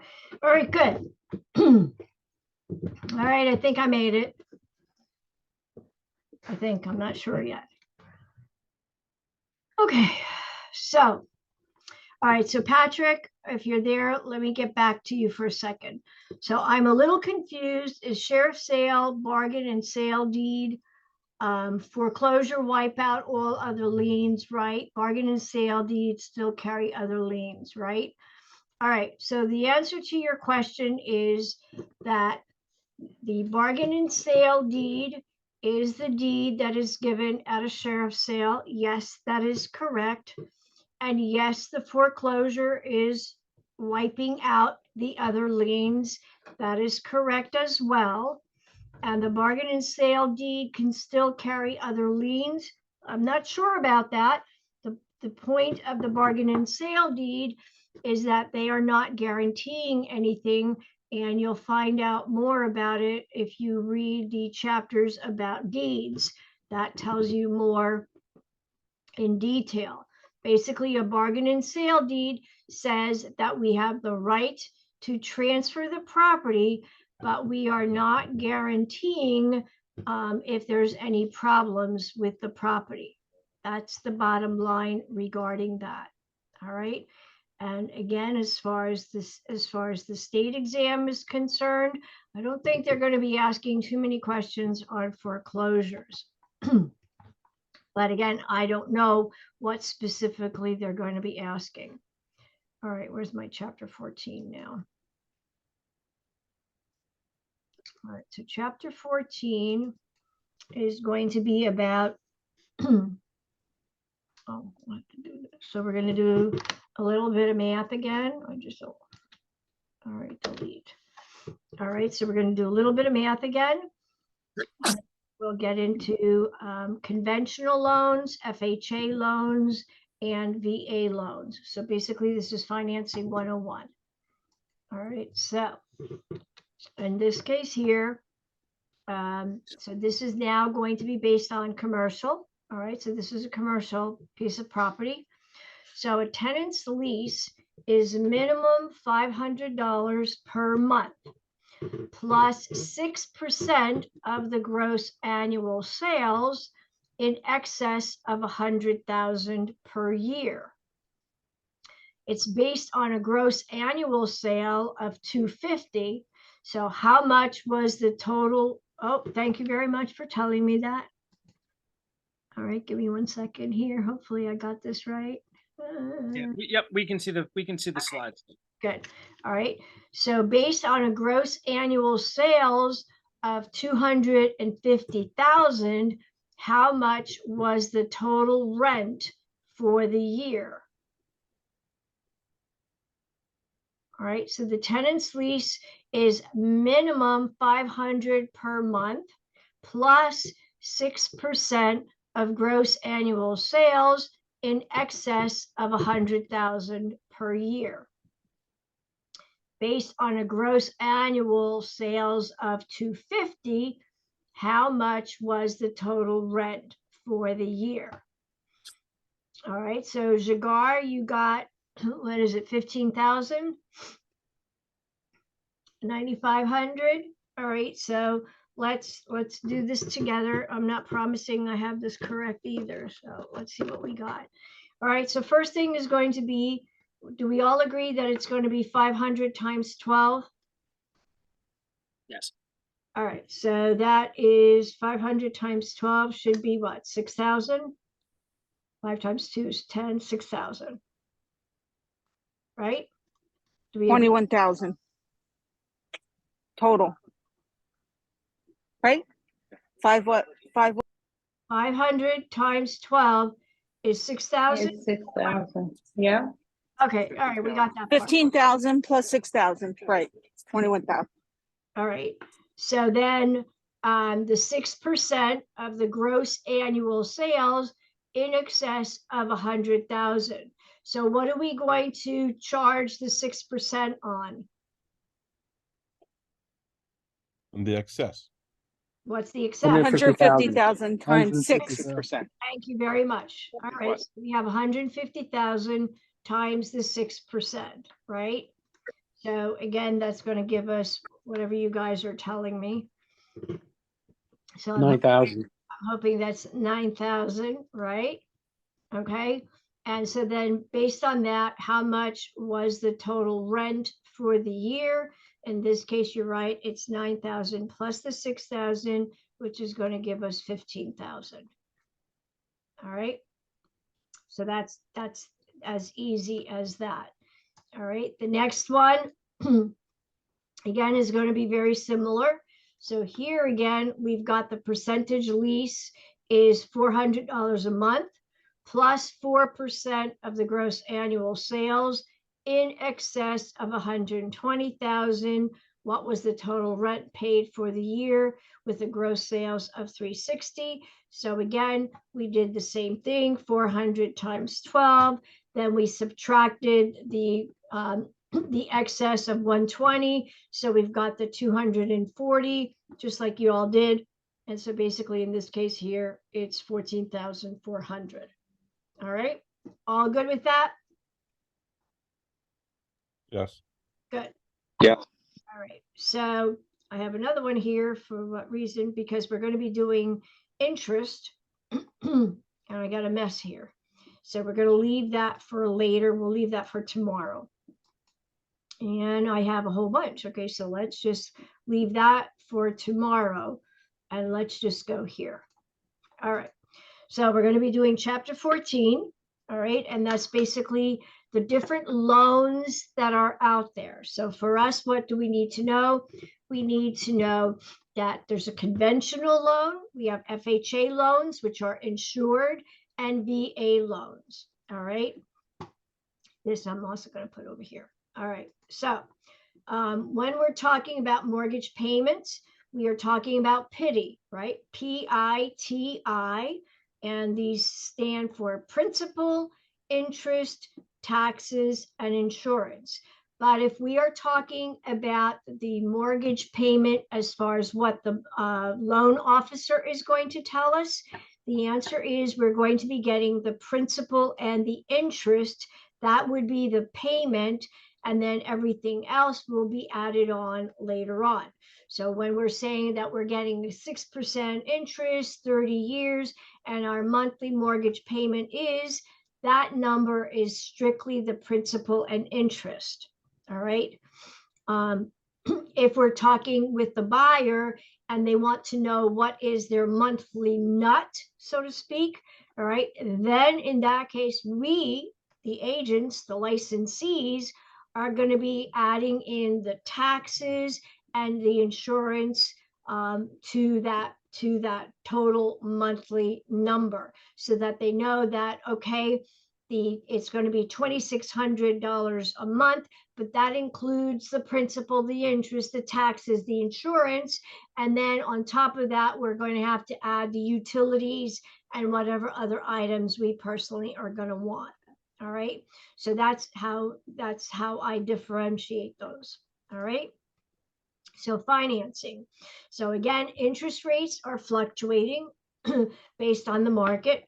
So when interest rates are high, that's when people start looking at different ways to finance. So we started to talk a little bit about that earlier, about the seller financing. And the other version that is also sometimes in this falls into this category is the adjustable rate mortgage. All right. When we have government programs, or when we use government programs, then usually they have a higher LTV. So what is an LTV? An LTV is loan to value, right? So what is the loan to the value of the property? All right. And the government programs that we're talking about is the FHA and the VA program. We're talking about state programs, which is the NJMFA, New Jersey Housing Mortgage Finance Authority, I think it is. Then we have the RECD, but basically it's from the USDA Department of Agriculture. And the RECD loan is the only one that actually gives the money. So the Department of Agriculture is the only one that actually gives the money. All right. Everything else, you're going to get it from the bank, right? So FHA, VA, you're going to get the money from the bank. For the state programs, depending which program it is, you might get it from the bank or you might get it from the state. But the RECD loan is strictly going to be from the Department of Agriculture, and they're the ones that are going to be giving you the money. All right. Next. And the reason I'm saying that, let me back up for a moment. The reason that I'm saying that is because in the state exam or even the course exam, they might say, does FHA give you the money, or do you get the money from FHA, or do you get the money from the VA? And the answer is no, you get it from the lending institution. All right. Most important. All right. So the mortgage loan origination, how does it get started? What does the buyer go through? Well, the buyer is going to have to fill out an application. It's called the URLA, so the Uniform Residential Loan Application. And they're going to have to fill out the name. They're going to have to fill out the address. They're going to have to fill out their income. They're going to have to fill out the what they think the value of the property is. And last but not least, they're going to have to fill out their social security number. And then once they've filled all of that out and they've sent it to the loan officer and they have given the loan officer additional information, then the loan processing will begin and the application will be put into review. And during that time, during this loan processing application review, basically the bank is going to be asking for all sorts of documentation. And in this sense, the documentation is going to be anything that has to do with monies, right? So if they're saying they're going to be putting down 20%, okay, where is the 20%? How did you get the 20%? Is it a gift from family? Is it monies that you've saved? Did you pull monies out of any stocks, or did you pull monies out of your retirement payment? How did you get to this 20%? And you're going to have to prove it to us. Then you're going to have to prove to us, give us 2 years taxes to see what your tax returns are. If you are a salesperson and you get bonuses, then you'll have to prove to us what your bonuses are, and so on and so forth. So then once all of this information has been gathered and verified, so let's understand that these people are going to be calling up all these different people to verify this information that you're giving them. And so once everything has been verified and everything is good, then it's going to go into the underwriting department. And in the underwriting department, that's when they're going to be looking at the numbers and everything and trying to figure out, or based on the information that the loan officer gave them, where they feel the loan fit will be best in whatever the program is, then the underwriting department is basically going to figure out, is this the right program to put them in, or should we put them in another program? Because there's tons of different programs regarding lending. And then based on that, once they figured that out and everything is good, everybody agrees to it, then they will give out the loan approval, which for us is always what we're waiting for. It's also known as the loan commitment. All right. So loan approval, loan commitment, whatever word it is, that basically is basically news, great news to your ears, because that means then that you're going to continue forward with the transaction. All right. So that's the process of loan origination. All right. So here, the mortgage financing is basically we're paying the interest rates, and it changes in the money market. All right. So again, depending on what's happening in the market, it could go up, it could go down. Right now, we know that it's somewhere in the 7% vicinity, although they are talking that towards the end of the year or into next year, it might drop, because next year is a presidential election, and usually they drop the numbers. But again, depending on the kind of mortgage you're going after, you can again, depending on what's happening in real life, you could get an adjustable interest rate, which is the adjustable rate mortgage arm, or you can go for seller financing and then maybe get another loan. Or you can go for an FHA and a VA program. So these are government sponsored programs, but the money is being given to you from the bank. All right. So the different kinds of loans that we can have is we can have an amortized loan. We can have a straight term loan. We can have an adjustable rate mortgage. We can have a blanket, or we can have a balloon loan. So these are all different types of mortgage loans. All right. The most common one is the amortized loan or a fixed rate loan. And so a fully amortized loan means that the payment, the principal and interest, right? So that's the payment that we're talking about, stays constant for the term of the loan.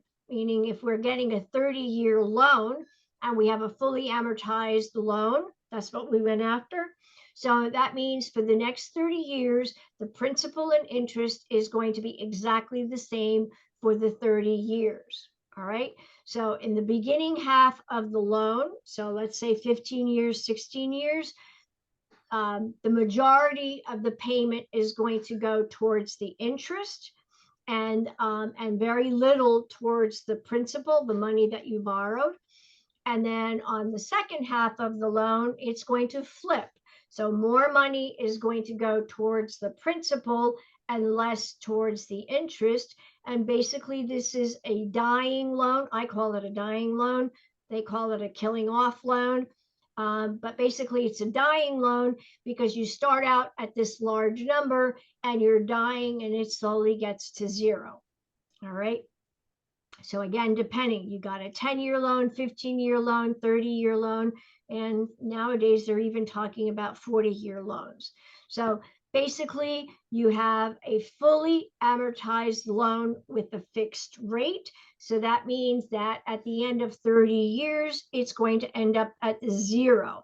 And through the 30 years, you've been paying the same amount on the principal and interest through the 30 years. All right. Any questions? All right, moving forward.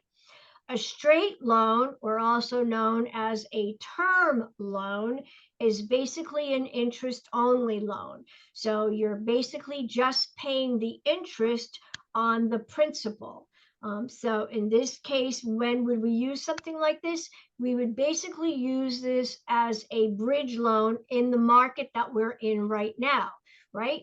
So the houses are going quickly. Nobody's going to look at a person that's going to write a contract with a contingency to sell their house. Houses are going quickly under contract. So what you're going to do is you're going to apply for a bridge loan, also known as a gap loan. And basically, you're going to purchase this house that you found that you really love. And you're not going to use your house as a contingency. So you've qualified for this bridge loan. It's strictly interest, and you're buying this property with this bridge loan. All right. And then you're going to close on this property, or you might put your house on the market in the meantime. But the point is that you're going to be able to buy this property and not lose it because you have a contingency. Okay. And then after that, you're going to put your house on the market, you're going to sell it, and you'll be able to pay off the bridge loan, and then you'll refinance it into a regular mortgage.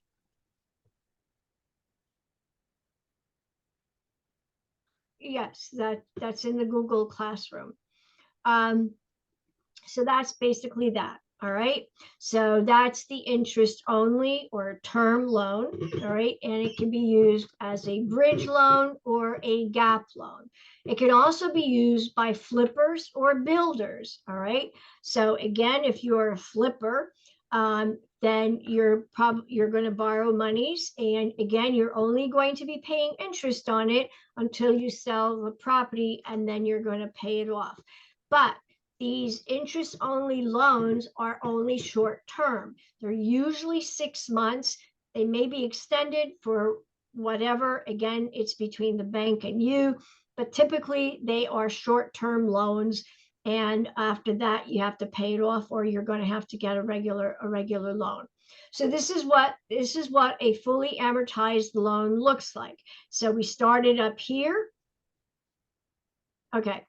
If we started up here, and we're going to go all the way down after 30 years, and we've zeroed out. So in Gloria language, it's a dying loan. It's zeroed out. Then we have what they call partially amortized loans. All right. So a partially amortized loan means that it doesn't zero out at the end. So for a set period of time, we do have that constant principal and interest being the same for a set period of time. But at the end of that time, you are going to have to pay the balance. And that's why it's known as a balloon payment or a balloon mortgage. So at the end of the term, whatever that term is, you are then going to have to pay the balloon payment, or you're going to refinance. All right, so partially amortized loan is also known as a balloon loan, and you have a balloon payment, which pays off the remainder of the principal. Biweekly mortgages, all right, basically what you're doing is you're paying half payments every 2 weeks, so that at the end of the year, you would have made 13 full monthly payments or 26 half payments. And that last 13th month payment would actually apply to the principal. So example, our mortgage is $1,000 a month, right? And so we've been paying $1,000 a month. So the first 12 months or the 12 payments are going towards the principal and the mortgage. And the last 13th month payment of $1,000 is going to be applied to the mortgage. So at the 13th month payment is going to reduce your principal. All right. So it's an extra payment that the full amount is going to go towards the principal. All right. And in this case, you can basically reduce a 30-year term to anywhere between 22 and 23 years. Now, again, if somebody is very disciplined, they can do the same thing on their own. They don't need to get a biweekly mortgage. They can get a standard mortgage. And if they're disciplined, then they just would have to add an extra monthly number towards the principal. And then at the end of the year, depending on how much the mortgage payment is and what they're adding, at the end of the year, they would have made a full payment towards that principal, and then slowly reduced it on their own by being disciplined. All right, so now we may get a question, all right, where we have to compare two mortgage loans. All right, so in this case here, we're going to have the sheet here to show you how to do it. So basically, we're talking about the difference between getting a 25-year loan or a 30-year loan. The loan amount is $300,000, and the interest rate in this case is going to be 5%. That's what we're going to be using. So in order to solve this question, this math question, we're going to have to use the mortgage factor, the mortgage loan factor, which we already saw earlier. And that was on page, I don't remember what page that was. That was on page 271. All right, so the mortgage factor is on page 271.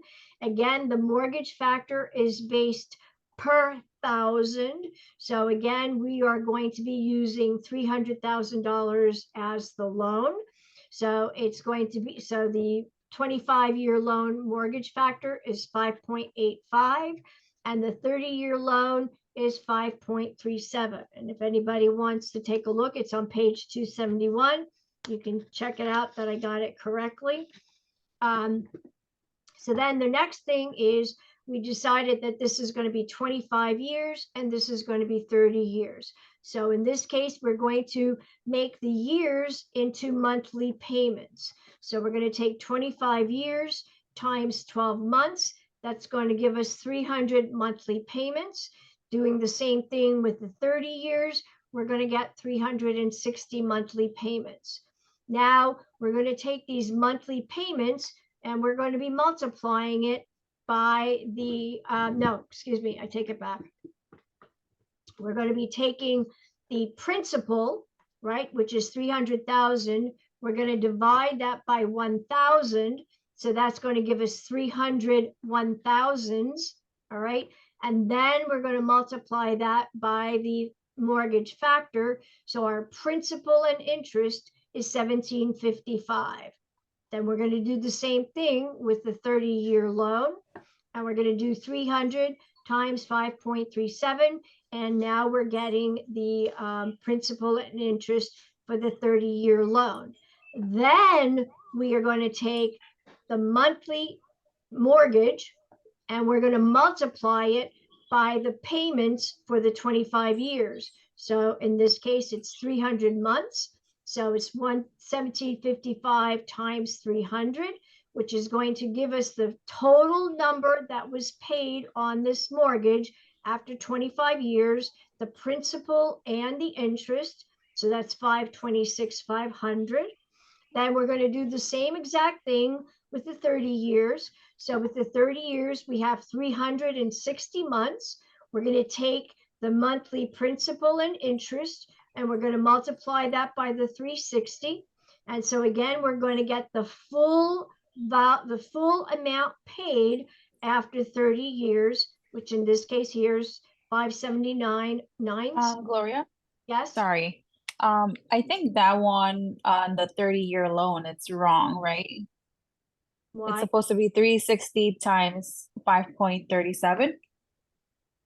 No, it's 300. How many thousands are there in 300? Now I know what you mean. Yeah. Okay. Mm-hmm. So it's 300 times 5.37. Okay. Got it. Good, good. All right, thank you. No worries. All right, so basically what we did, we came up with the total amount after 25 years, what we've paid, and then after 30 years, what we've paid. So now that we have these numbers, we're going to have to take away the original mortgage that we've paid, right? Or that we've borrowed, because that's the principal. So basically the interest after 25 years is 226,500. And the same thing with the 30 years, we subtract the 300 and we've got the interest. And again, it's basic minus. So it's going to be 279,960 minus the 226,500. And basically, if we get the 25-year loan, we're saving $53,460 in interest payments. Gloria, I'm sorry.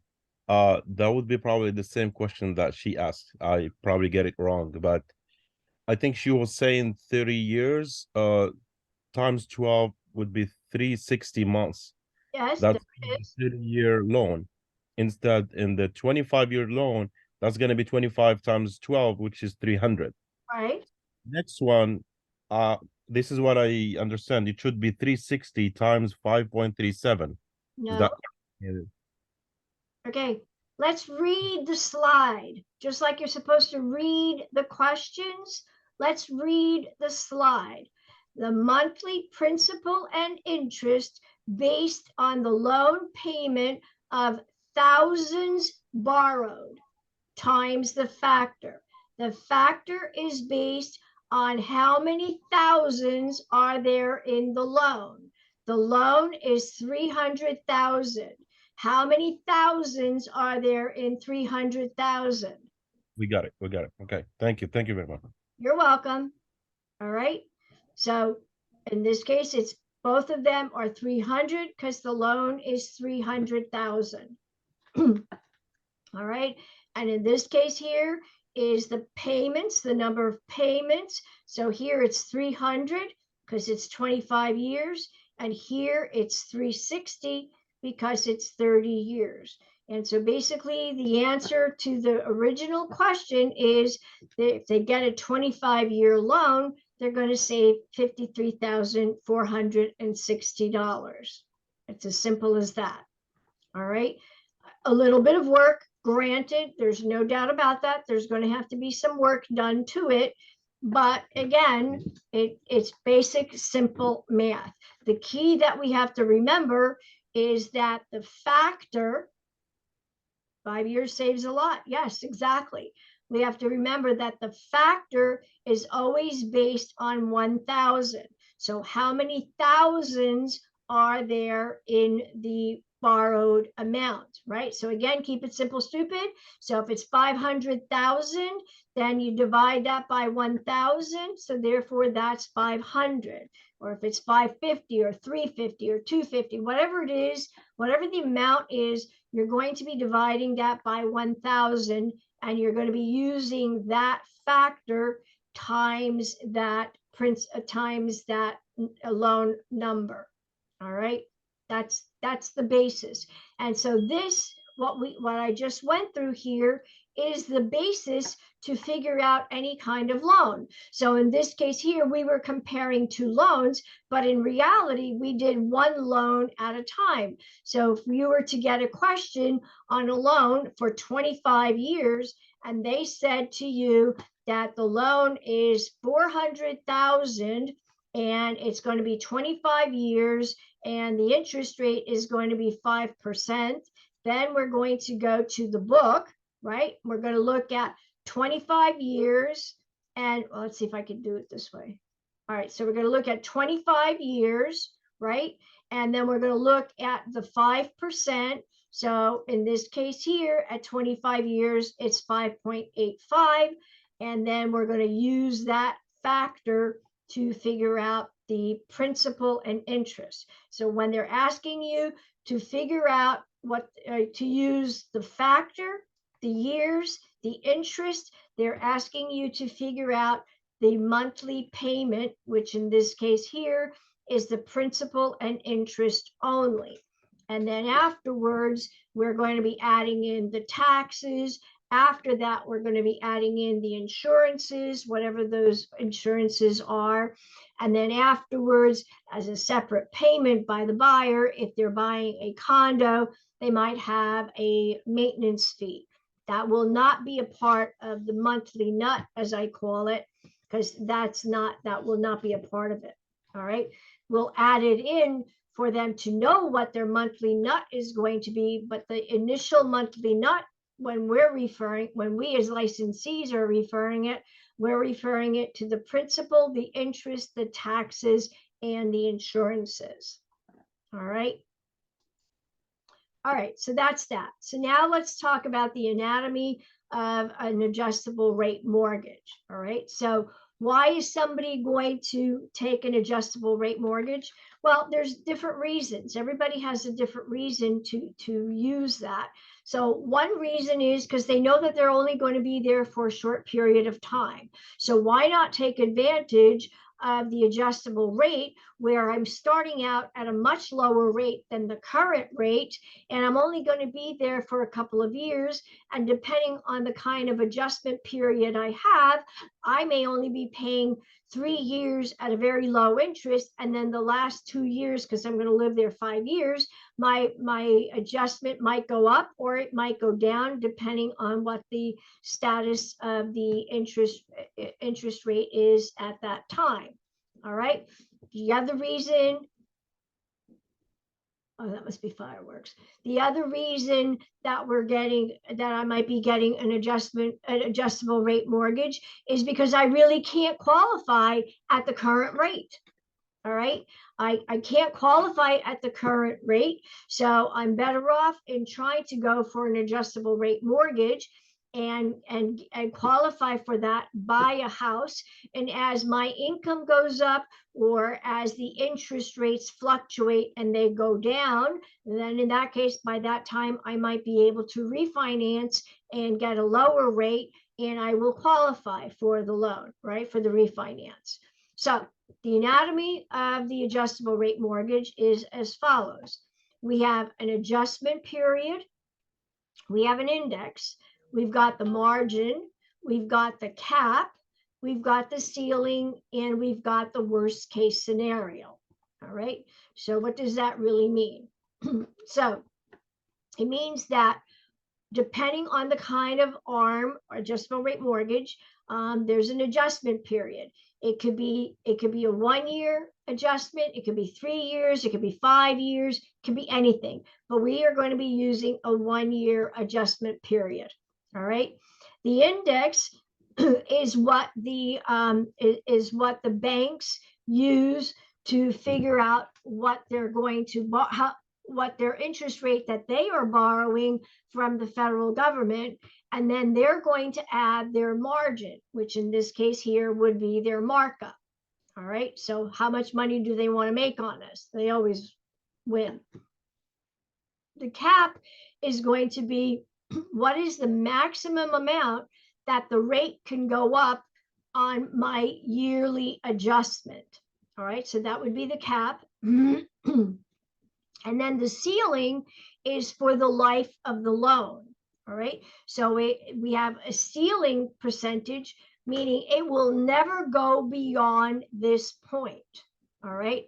And then the worst case scenario is basically you're going to calculate the ceiling plus the rate that you're borrowing right now, and you're going to figure out what that monthly number is, and that will be the worst case scenario if the interest rates skyrocket to that dollar amount.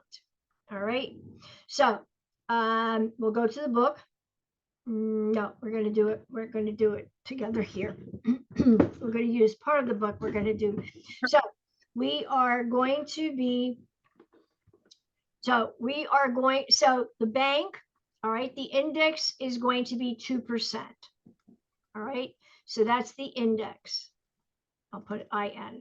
All right, the adjustment is going to be every year. So it's a 1 year adjustment. All right, the margin that the bank wants is 2%. All right, so that's the margin. All right, so in this case then, what we are doing is we're borrowing 4%. At this point, right, with a 1 year adjustment. Okay, then we have a cap of 2%. Okay, so that means that every year the max amount that it could get adjusted is 2%. All right, so that's the max that it could get adjusted. All right, and then the ceiling, we're going to make the ceiling at 5%. All right. So now the worst case is going to be 5% plus 4%. That's what we're starting at right now, is going to be the worst case scenario is that I will be paying 9% interest. All right. So if the interest rate skyrockets to 15%, I am only going to be paying 9% interest. Everybody good so far? Yes. Good. All right. So in this case, we're going to say that at our first year anniversary, all right, the interest went up 3%. Okay. So the interest went up 3%. We're currently paying 4%. Our cap is 2%, right? So then in that case, our number is going to be 6%. And basically, we're going to be short, or the bank is going to be short 1%, right? Yes. Thank you. Okay. So in this case, that's now going to depend on the bank, how they're going to handle it. So the first way, let's be positive. They're going to pretend it doesn't exist. Okay. The second one, they're going to bank it. All right. So they're going to keep that 1% hanging out there. And then the third version, which is not the best version, is that they are going to add it to the back of the loan. All right. So they're going to add the percent to the loan. And then basically, if our 6% payment isn't going to be sufficient to cover the interest rate, to cover the interest payment, then we're going to be getting into trouble. But in this scenario, we're going to say that the bank is going to be banking that 1%. All right, everybody good? What do you mean by banking that 1%? Can you explain it? It's just going to sit out there, right? Because they only went up 2%, but the interest rate went up 3%, right? The interest went up 3%, but our cap, right? Our yearly cap is 2%. So I started out at 4. 4 plus 2 equals 6. So that means there's an extra percent hanging out there. Yes. Okay. Okay. So we're going to use this scenario that the bank is banking this 1%. It's just going to hang out there. All right. So then on the so we got that. So then on the next year, all right. So we are at 6% right now, right? And it went up 3%. So we're in the minus of 1%, right? As far as the bank is concerned. So now the next year, the interest rate went down. The next year, the interest rate went down. So at our anniversary, the interest rate went down, and it went down 2%. Okay, so that's what the interest rate did. So what's going to happen is the bank is not going to drop us 2% because our cap can go up or down, right? So it could be a plus or a minus. But in this case, because we still have that 1% that's banking, so instead of dropping 2%, they're going to drop us only 1%. So that's going to mean that we're down at 5%. Make sense? Yes. So how would it differ from the first option? Just, I mean, you have 3 options. How would this option different from the first option, the new? Well, the first option, I would be dropping back down to 4% if they zeroed out that zero, right? Okay. Great. Okay. Thanks. Okay. All right. So, and that's basically it. That's the anatomy of an adjustable rate mortgage. All right. Pretty simplistic, right? Are we all good with that? Yes. Okay. All right. So that's basically it.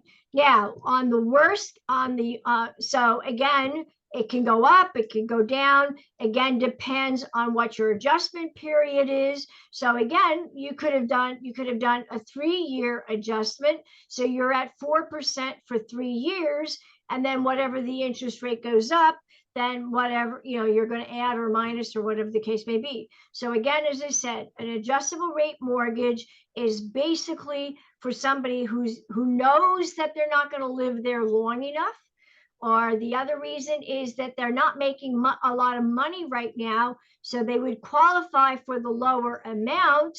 But as they get better at whatever it is that they're doing, usually doctors, teachers, lawyers, they start out at lower dollars, and as their income increases, then they would be able to turn around eventually and get and refinance into a regular loan.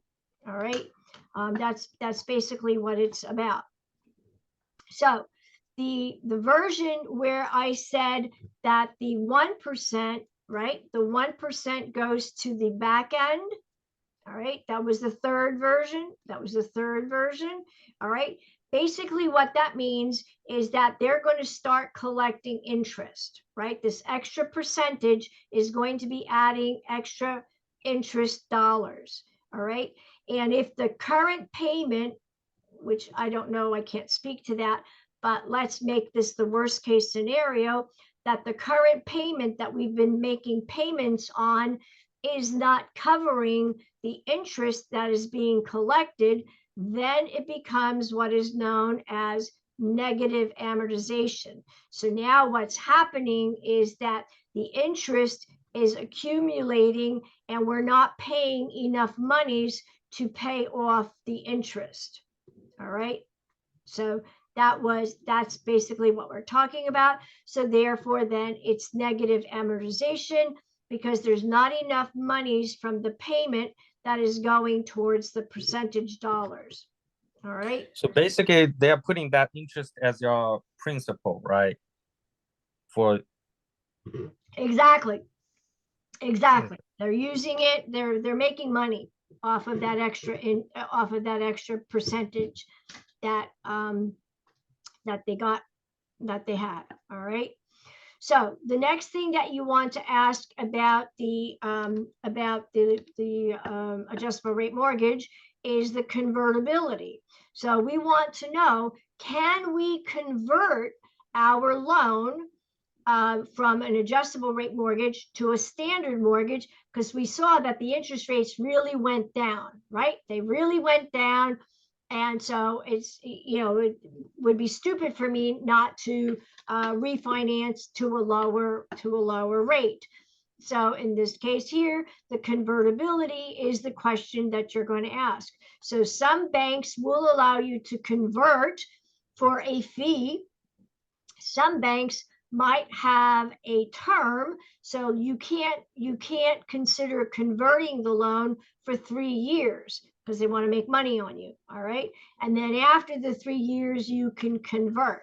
All right.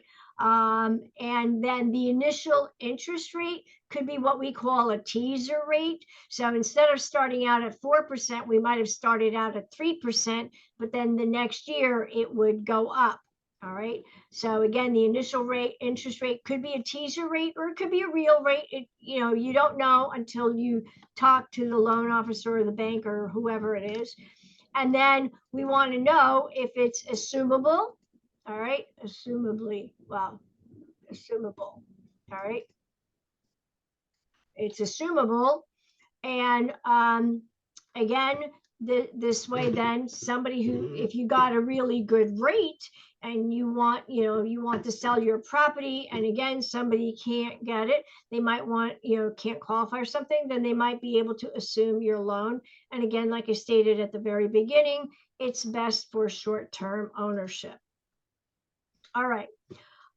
Negative amortization, we already just talked about that. Convertibility, initial rate, and assumability. I don't know why I got this duplicated. Doesn't matter. Let's move forward. All right. So the next kind of loan that could be out there is known as a hybrid mortgage loan. So in this case, it's a combination of a fixed rate and adjustable rate. All right. So in this case, the fixed rate. So again, the fixed rate means that I am going to be paying a set constant of principal and interest for 3 years or for 5 years or for 7 years. And then after that, it's going to change into an adjustable rate mortgage. All right. So again, that is known as a hybrid mortgage loan. All right. And then we talked about already a little bit about the straight loan. So the straight loan is an interest only. All right. The payments are lower because you're just paying the interest, but you're not paying off the principal. So if you borrowed $1 million and you're only paying interest, then at the end, if you want to refinance, you're refinancing $1 million because all you did was pay the interest on that $1 million. All right. And that's basically what brought the market down in 2006, 2007, were these interest only loans. And plus, if they put a mirror underneath your nose and they could see you're breathing, they'll lend you money. Now it's no longer like that. Now it's the credit is much tighter. And so not just anybody who's breathing can get a loan like it used to be. All right. Any questions so far? Good. Brian. What? I'm good. Okay. All right. So interest. Basically, interest is the charge that we are paying for borrowing and using somebody else's money. So the key that you got to remember is that the interest is always calculated on a yearly basis. So if they're saying that you got $100,000 loan at 7%, what is the monthly interest? Well, first you're going to have to calculate it and get to the annual interest rate, and then you're going to divide it by the 12 months so that you're going to get the interest for this particular loan is going to be $583.33. All right. The amortization schedule, we already looked at that. That's this here. So again, just to go over it, we're talking about these factors are based on thousands. So what we're going to do is we're going to take the mortgage amount, we're going to divide it by 1,000, and then we're going to use the factor based on the information that they're asking us, and we're going to come up with the numbers regarding that. All right. So that takes care of that. All right. The next thing is points. All right. So what is points? They could also be called discount points. All right.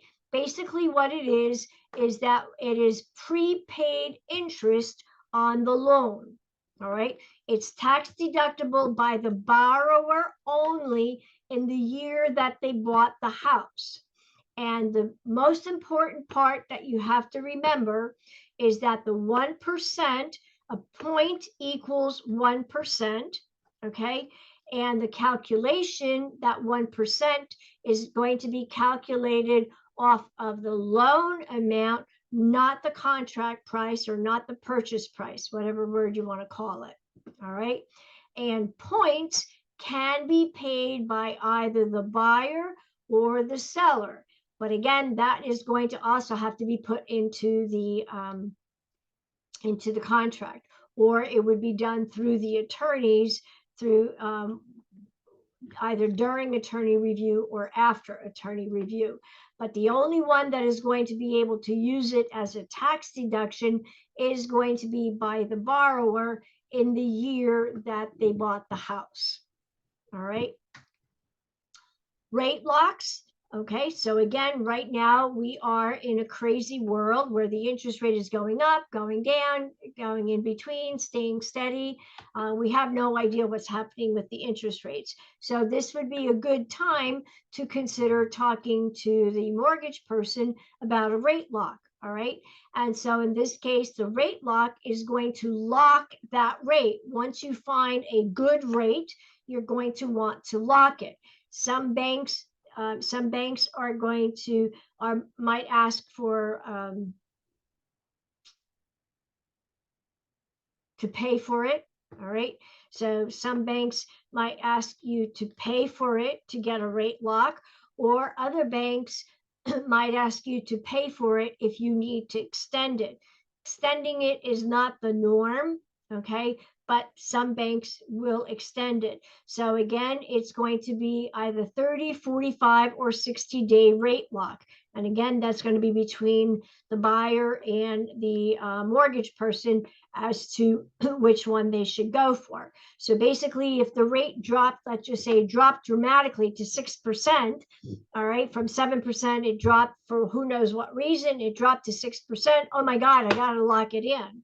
All right, so in this case here, the rate is locked in at 6%. So now the buyer and the buyer's agent better let everybody know that the buyer has a rate lock and it's going to expire, let's say, in 45 days. So that means everybody's got to hurry up and rush and make sure that we are able to close on this transaction within 45 days. So again, it's the buyer and the buyer's agent that needs to make sure that everybody is on the same table.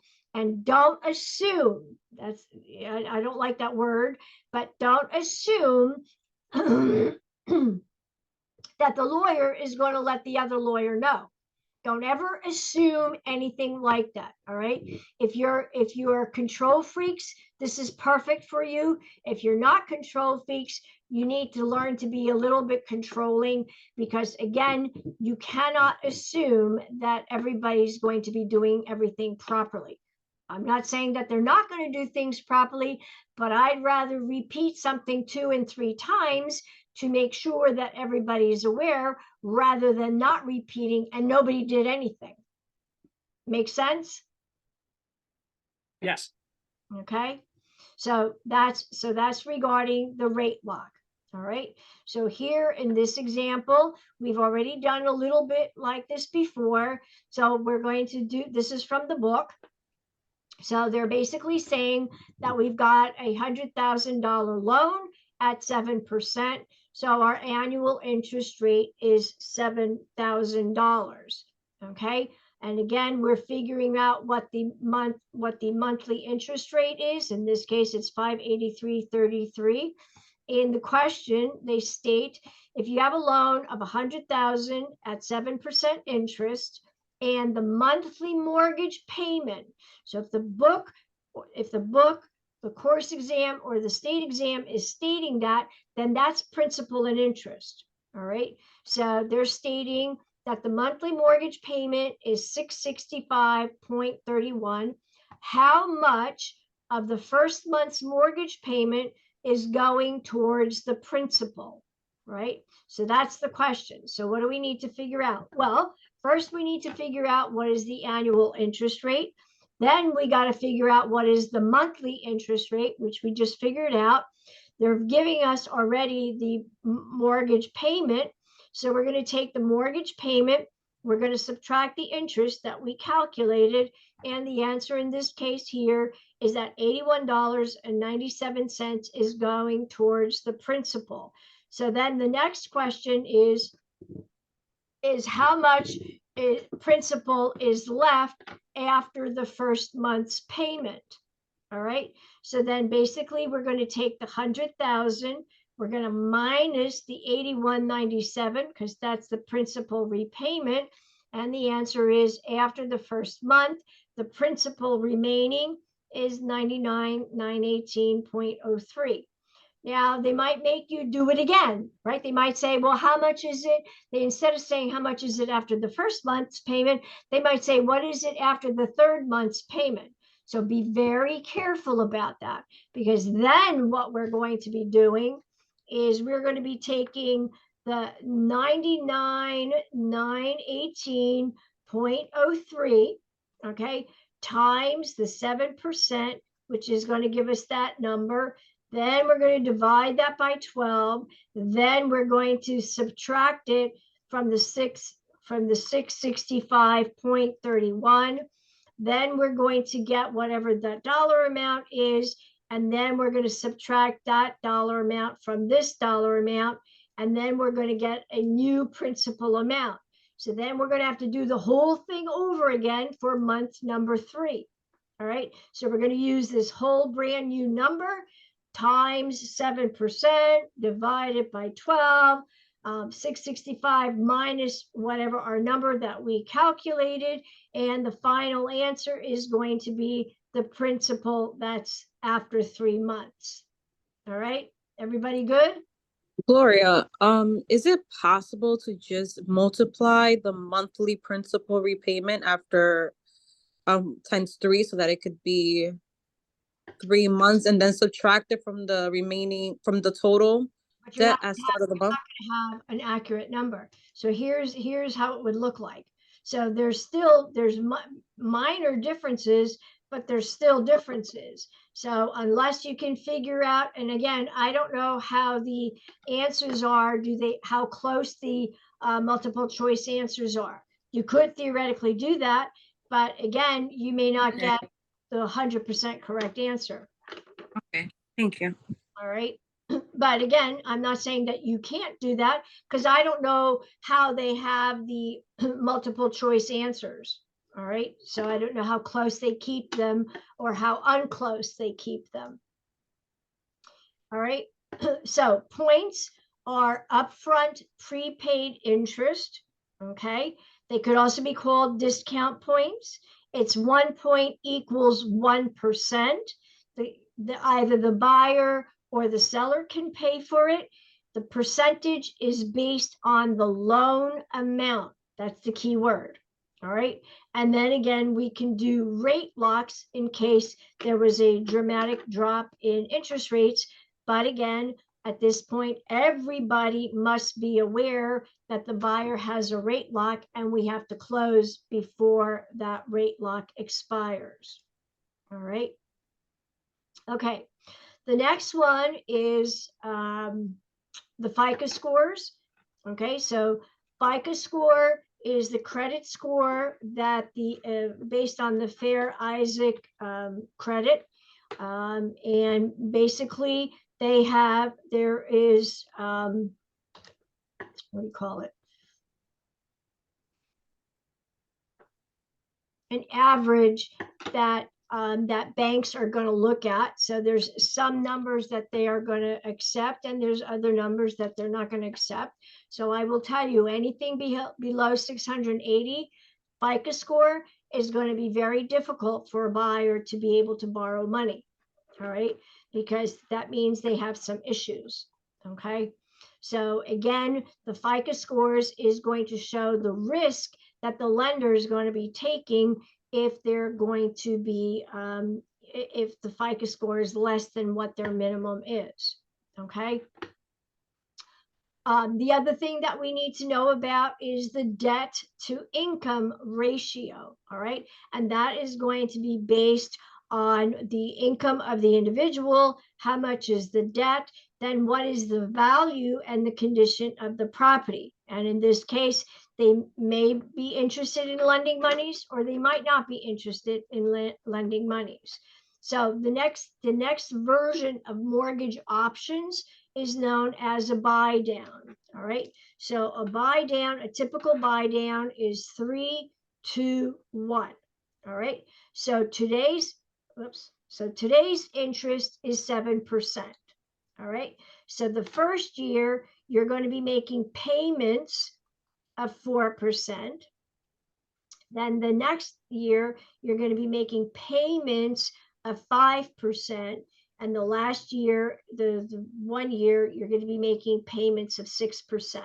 So basically, you're going to have to qualify at the 7%, okay? But you're going to be saving money because for the first year, you're only going to be making payments based on 4%. All right. And then the following year, you're only going to be making payments at 5%, and then the last one at 6%. All right.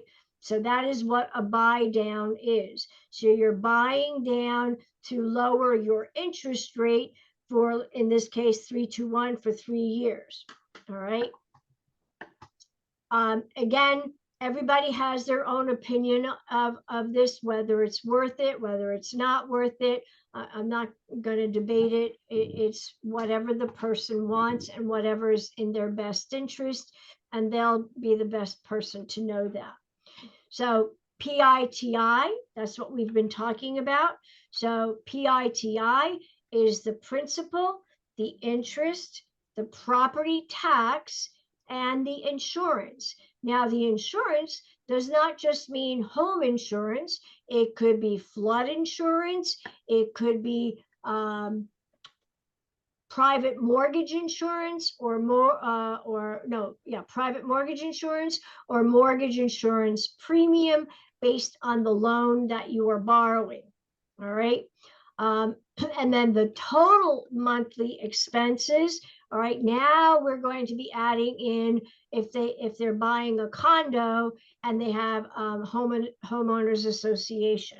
All right, so this, as far as the course exam, state exam, it's known, a PITI loan is known as a budget loan. All right, because you're helping them to budget what their cost is going to be to borrow the monies. All right, so you're giving them what their actual expenses are going to be. Again, approximate, we're not going to have 100% correct numbers. On the principal and interest we are, but on everything else, we may not know the correct 100% numbers, but they're going to get a good guesstimation of what their monthly budget is. Reserves is where the monies for taxes and insurance is going to be collected by the bank and put into an escrow account. All right. So in this case here, then the insurance is going to be prepaid by the homeowner for 1 year. And then basically then the bank is going to be collecting 1/12, so that at the anniversary of the loan, they'll have the full insurance payment. All right. The reserve is they may need to collect 2 extra months of taxes, so that on the quarter, whatever that quarter is, they'll have enough money to pay the quarter taxes. So reserves or escrow means the same thing. All right. And the bank is going to be collecting that. So again, something that I learned from you students is that in some instances, if you're putting down more than 20%, you have the right to not have the bank collect the reserves on your behalf. But then that makes it a very risky situation, because then you are responsible for the taxes. And then that's where that tax sale certificate comes in, or the tax sale auction comes in. All right. Most banks are, that's not their preference, but as I've been told by students, you are able, if you've put more than 20% down, you are able not to have a reserve or an escrow account held by the bank.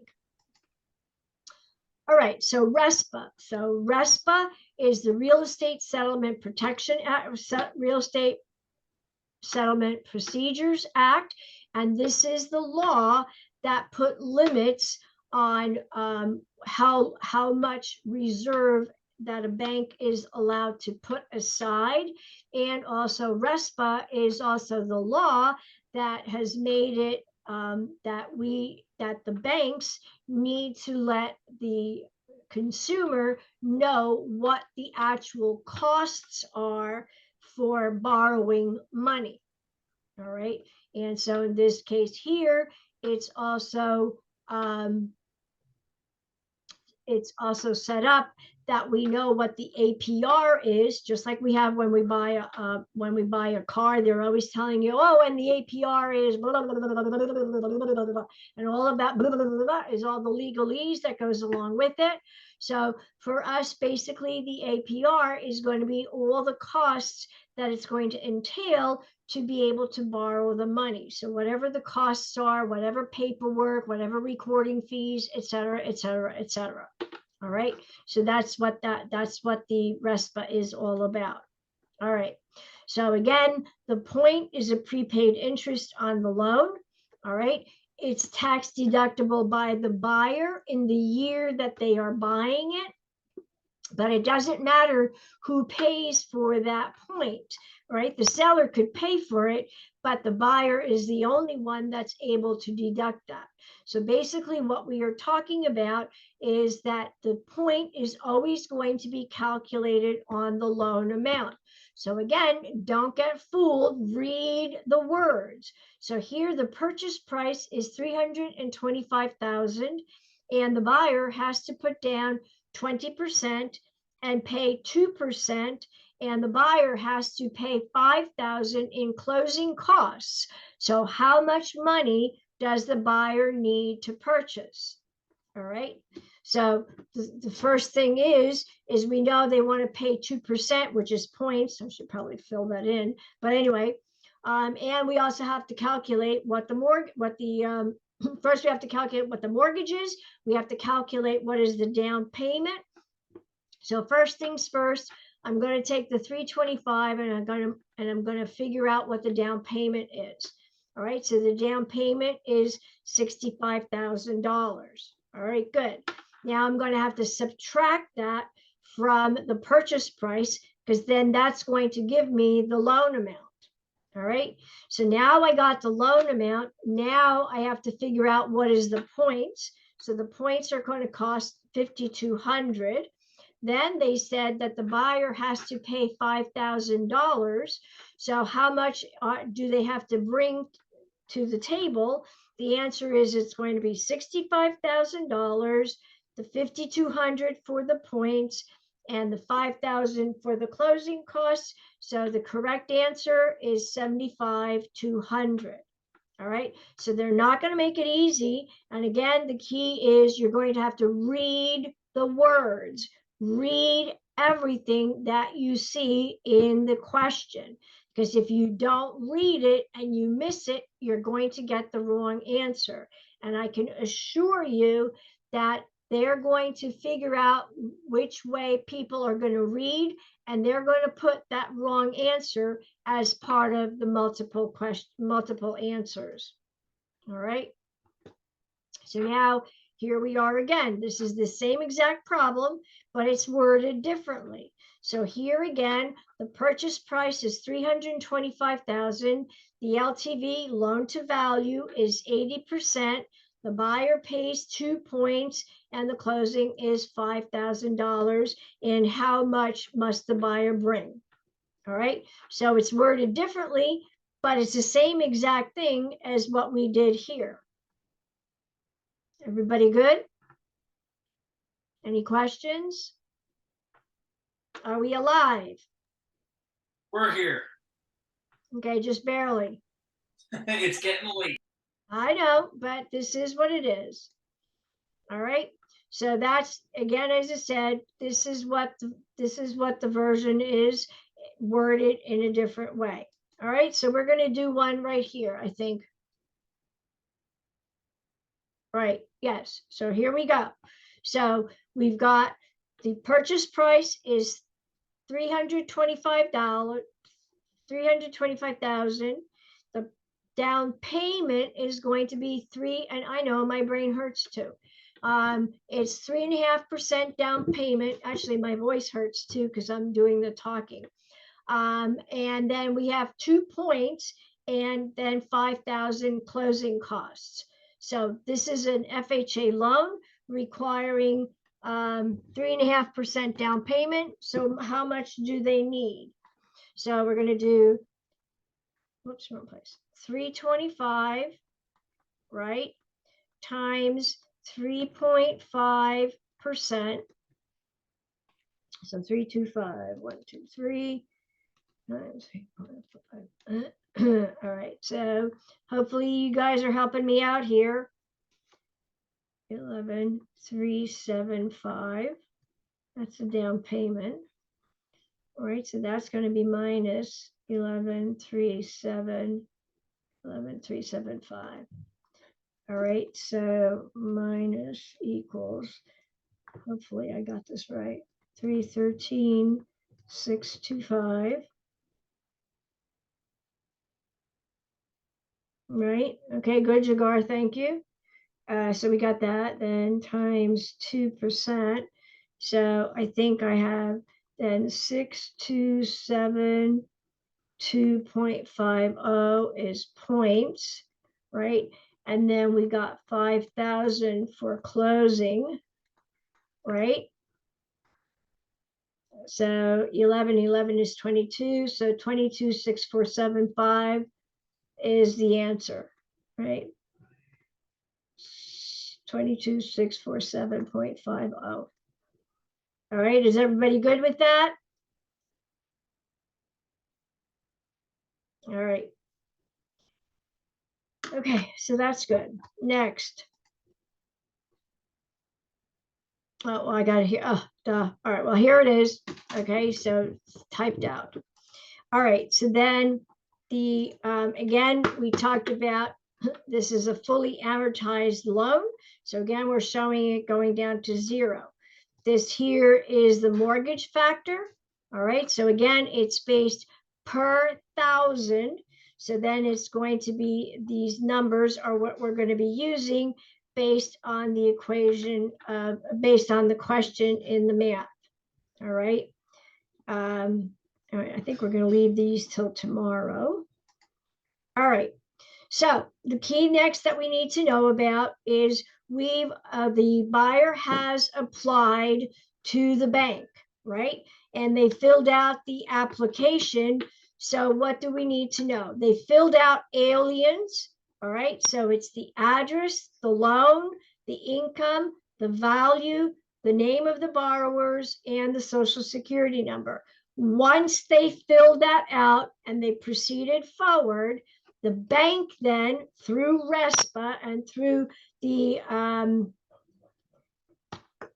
Truth in Lending Act, all right, the bank must spit out within 3 business days, all right, the loan estimate and the home loan toolkit. All right, and that is a question on the state exam. All right, so what must the bank do when the buyer has filled out the application? The answer is they must send out the loan estimate and the home loan toolkit within 3 business days. All right, loan estimate and toolkit within 3 business days. That's the most important. The home loan toolkit, we do not have to explain it to them, nor does the loan officer have to explain it to them. But basically, if the person is going to ask you, basically you're going to tell them it's a booklet, whatever you want to call it, explaining about borrowing money, all right, in plain language. All right, so now my answer is we are going to advise them. No, actually, I'm going to force them. I'm going to advise them, but you want to make sure that they don't change jobs, okay? That they don't make large purchases on their credit cards, and that they don't do anything to alter their credit score. All right, it's as simple as that. All right, and let me give you a real-time example. I had a young lady, first-time homebuyer.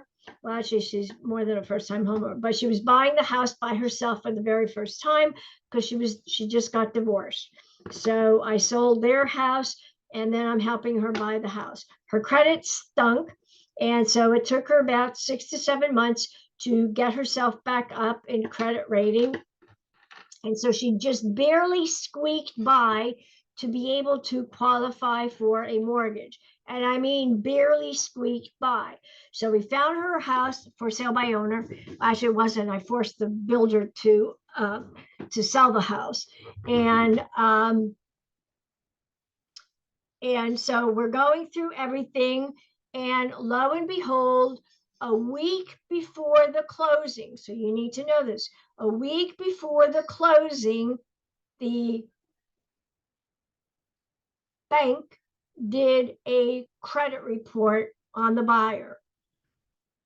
And lo and behold, she bought $3,000 worth of furniture, and that pushed her out of the loan, and she could not, this is a week before the closing, and she could not qualify for that loan. So we didn't close, right? So she had to, we all had to scramble to figure out how she can pay off that credit card. Of course, the builder, you know, I talked my way through that one. And basically it took 4 more months before she could finally close on that property, because she had to prove to the bank that she paid off the money, that she did not borrow the money, and that 2 more months of bank statements and credit reports showing that she didn't borrow any more money or did any more credit charges. And then she was able to re-qualify for another loan and close on that property. All right. So if you're talking to squeaky people as far as mortgages are concerned, the answer is they better not be doing anything like that. Changing careers is another thing that's a very big deal. All right. If you are a chef and you're changing a job to do another chef's job, that's no big deal. But if you are a chef and now you end up being a Lyft driver, that's a very big deal. And you may not qualify, forgetting the dollar amount, but you may not qualify because now you're doing something totally different than what you've been doing up until now. All right, everybody good with that? Yes. All right. Okay, so the documents and the timelines, what do we need to know? So the documents and the timelines are that we get a loan estimate is spit out by the bank, all right, within 3 business days of the completed loan application, and also the home loan toolkit gets spit out at the same time. All right. Now, if the bank is telling the buyer and you that they can close quickly, all right, there are rules. So the rule is if the bank is going to spit out the loan estimate, then there has to be 7 business days before the closing disclosure is issued, because the closing disclosure is issued 3 business days before the closing. All right. So between the time that the loan estimate is spit out and the time that the closing disclosure is spit out, there's got to be 7 business days in between. All right. So if we're going to close quickly, then the answer is we've got the loan estimate that spits out 3 business days after the application. Then we've got the 7 and the home loan toolkit. Then we've got the 7 business days that whatever processing of paperwork, et cetera, and then we know that we get the closing disclosure spit out 3 business days before the closing. And the closing disclosure is sent to both the seller and the buyer because both parties have closing costs. And the loan estimate, it is only to the buyer because it's only the buyer that's borrowing money. All right. So that's the basis of that. All right. So again, RESPA is the federal law. All right. And it's for residential loan transactions. All right. On new first loans. And it is basically to let the buyer know what the costs are to borrow monies to be able to purchase this property. All right. So it will not apply to cash. It will not, obviously, it will not apply to commercial loans or mobile home loans or home equity lines of credit, because you're not using that money to buy, to borrow money to buy. All right. So again, the loan estimate and the home loan toolkit gets spit out 3 business days after the completed loan application. And then after that, 3 business days before the closing, you're going to get the closing disclosure. And again, as good agents, we're going to tell them to compare the loan estimate with the closing disclosure to make sure that there is not a great discrepancy in numbers. Because if there is a great discrepancy in numbers, it's going to have to be relooked at again by the bank. All right. So when is reissuing a loan estimate is required? Well, when my lady bought those $3,000 worth of furniture, at that point in time, a loan estimate needed to come back out. She no longer qualifies for the loan. All right. So again, if something changes in the credit, all right, let me just ask you this. If something changes in the credit, is that going to affect the loan? Yeah. Interest, right? Yeah, interest rate. No, if something affects their credit. The LTV, it will affect the LTV. Could be, So it could be anything. It could be anything, right? It could be that they bought furniture, right? So if something is going to affect their credit, then in that case, that will then impact their being able to get a loan, right? Because credit is what gets you the loans, right? So if the score changes, okay, then they may not qualify for the loan that they're going after. Then in that case, you're going to have to get a new loan estimate, which means you have to have a 3 business day waiting period. Or if the lender cannot document your other income, your overtime, your bonuses, your tips, anything like that, then again, a new loan estimate is going to be required because they can't verify that. Now your income has dropped because they can't verify that, right? Or let's say the interest rate changed. Let's say the interest rate skyrocketed again. And now maybe this person can't qualify because the interest rate changed, or they didn't get, or their rate lock expired.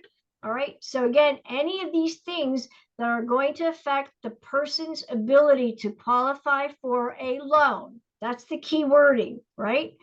Any item that's going to affect their ability to qualify for a loan, there's going to be a new loan estimate reissued. And now we have another 3 business day waiting period, waiting for the loan estimate, and hopefully they would qualify, let's say, for another loan program.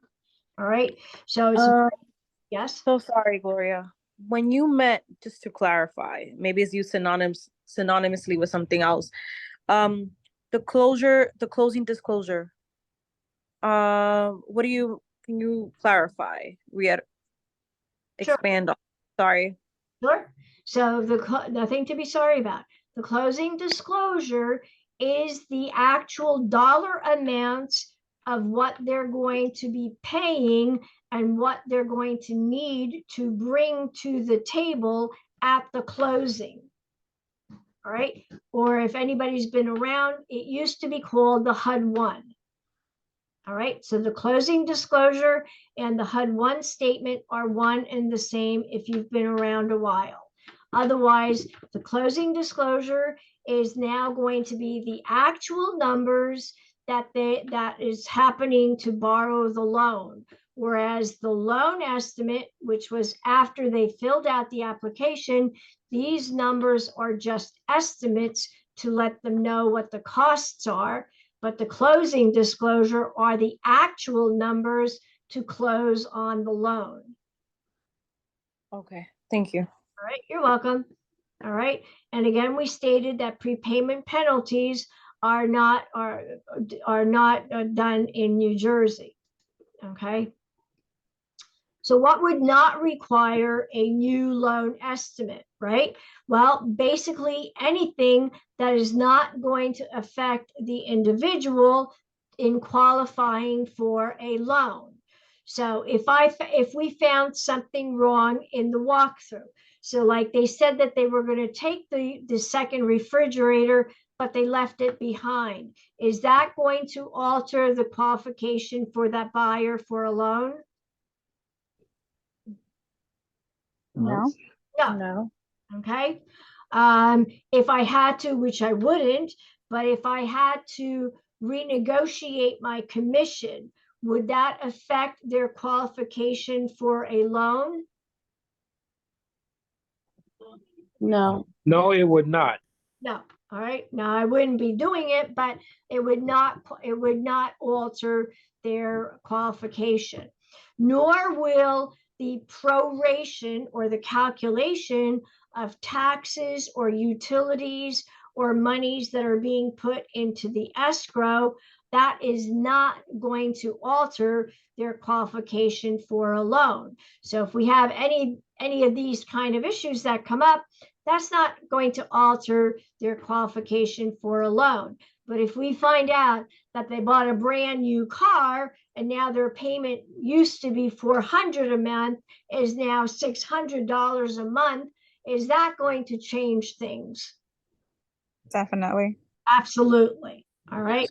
So that's where that comes in. Or the interest rate was 7% and now the interest rate is 9%. Is that going to alter their situation? Yes. Yes. Yes. All right. So that's basically it. All right. So again, just to go over it. So aliens is what they have to fill out on the loan application. So basically it's all of the information. More importantly, it's a social security number, because then a full credit report is going to be run. And then based on that, the bank has 3 business days in which to spit out the loan estimate and the home loan toolkit. Those two go hand in hand. All right. Do not forget about the home loan toolkit. And then if they're going to close early for whatever reason, then there's got to be 7 business days in between the issuance of the loan estimate and home loan toolkit and the closing disclosure.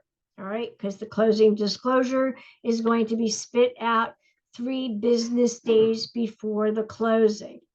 All right, so the laws that apply to everything that we've been talking about is the Truth in Lending and RESPA, which is the Real Estate Settlement Procedures Act, and they've basically been merged together. All right, and they're now currently called TRID. So TRID is the law that we are abiding by. Obviously, we don't do loans, but as far as certain regulations and timing and all of that, TRID is the law that's going to be applied to that. All right. So again, the lender is the one that's going to be responsible for those documents. All right. And so therefore we need to make sure that they are aware of it and that they look at these documents and check them out and make sure that they're all good. We've talked about aliens already. So again, RESPA. Now what we need to know about RESPA, the Real Estate Settlement Procedures Act, is that it was previously administered by HUD, but now it's being administered by the Consumer Financial Protection Bureau. All right. And RESPA basically is what's letting the consumer know what the actual costs are to borrow money. Okay.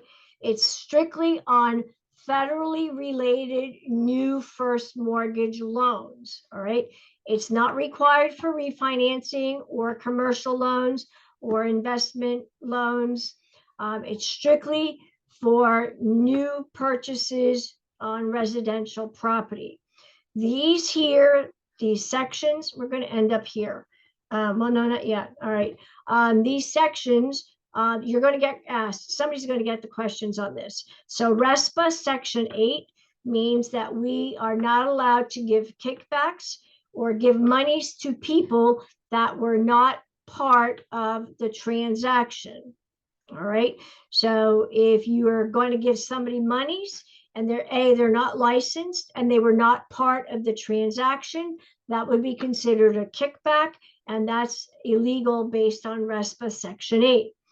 Based on RESPA Section 9, the borrower can use any title company that they want.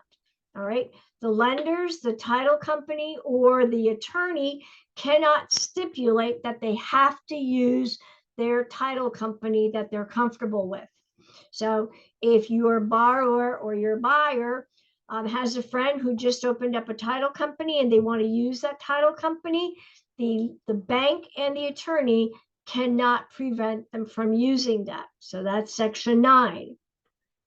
And then RESPA Section 10 states that the bank cannot keep more than $50 extra in the escrow account at the time of the loan anniversary, so 1 year, right? So if they did miscalculations, which sometimes does happen, then if at the anniversary of the 1 year anniversary of the loan, there's more than $50 in the account, all right, then the buyer, now the owner, is the borrower, is going to get the check back for the amount of money that's over the $50 in the escrow account. So I can assure you that yes, it could happen, all right, but then thereafter, rather than getting monies back, we're going to be putting more monies in because the insurance is going to go up, the taxes go up, et cetera, et cetera. So they're going to be asking more money than giving us money back. All right, so that's RESPA Section 10. So these you have to know for the state exam. All right. All right, I think I've gone over through this long enough. We don't need to go through that. All right, so the closing disclosure. So the closing disclosure is replacing the HUD-1. So you'll hear a lot of people calling it the HUD-1, but the reality is called the closing disclosure, and you need to know that for the state exam. And again, it's given to the buyer and the seller 3 business days before the closing. All right, so all parties are going to want to make sure that they read it and see if all the numbers are correct. So again, here we've got the real estate commission. So here we want to make sure that the numbers are correct. By the way, this is also where you're going to see whether it was a greedy agent or not a greedy agent. So if you only knew how much they're giving out to the buyer's agent, but you didn't know how much they're keeping for themselves, this is where you'll see it. All right, so this person is a 50-50 agent. They're a fair agent. But here you would say, so if it was, let's say they negotiated 6%, but they only gave out 2%. So the buying agent got 2%, but the listing agent got 4%. So this is where you would see the discrepancy. All right, so then the next thing is the conventional loan versus a government loan. All right, so in this case here, the conventional loan means, and I think we're going to end it here. The conventional loan is the money is being lent and given by the bank. The bank is the one that's making the decision because they are lending their own money, and nobody can tell them what they can or cannot do. All right. On the other hand, if it's a government loan or a government subsidized loan, then in that case, we either have a guaranteed loan, which is a VA, a veteran loan, or we have an insured loan, which is insured by the government agency, and they're insuring the lender for a set dollar amount. And therefore now they can dictate how and when and why and whatever regarding the loan, regarding the actual loan. All right, so in this case, we learned a little bit earlier that FHA, we were talking about a minimum down payment of 3.5%. So that would be an insured loan by FHA.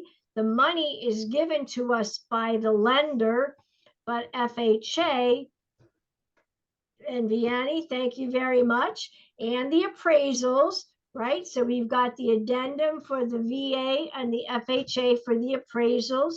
So again, they can tell us what we are able to do and what we're not able to do. All right, everybody good? All right. Good. So we're going to end here. Good. All right, because tomorrow they've only scheduled. Yes. They've only scheduled us for chapter 15, so we're going to do 14 and 15 tomorrow, and that's a pretty good thing. All right. Yeah, Gloria, when we did the chapter on contracts, you said there was an easy way to tell it was bilateral or unilateral contract based on a word or something. Do you recall what that was? Yes. So the bilateral is I will do this and you will do that. All right, that's a bilateral. And a unilateral is I will do this if you will do that. Okay, thanks. All right, you're welcome. All right. Yes. Are we all good? All good, thank you. All right, so 4 hours. Thanks, Gloria. 6 to 10, 4 hours, I don't care. The word is hypothecation. Good night. Hypothecation. Hypothecation. All right. So I'll see you guys tomorrow night for chapter 14, finish 14 and 15. All right. All right. We are moving Gloria, right along. what's the word? Hypothecation. Can you type that, please? It wasn't I wrote it down. Hypothecation. Vacation. All right, I'm going. Good night. Good night. Hypo. Oh, thank you. There it is. Right. Bye. Thank you. Good night. Nice shirt, Gloria. Thank you. Thank you. I made it myself. Nice. All right, good night. Good night, everybody. Have a good night. Gloria, sorry to bug you, but can you send me? I was I can't find it. I don't know where I have it. I did get your email, so I'm going to continue to look for it. Okay? Okay. Thank you. You got it. Good night. Good night. Good night. Good night.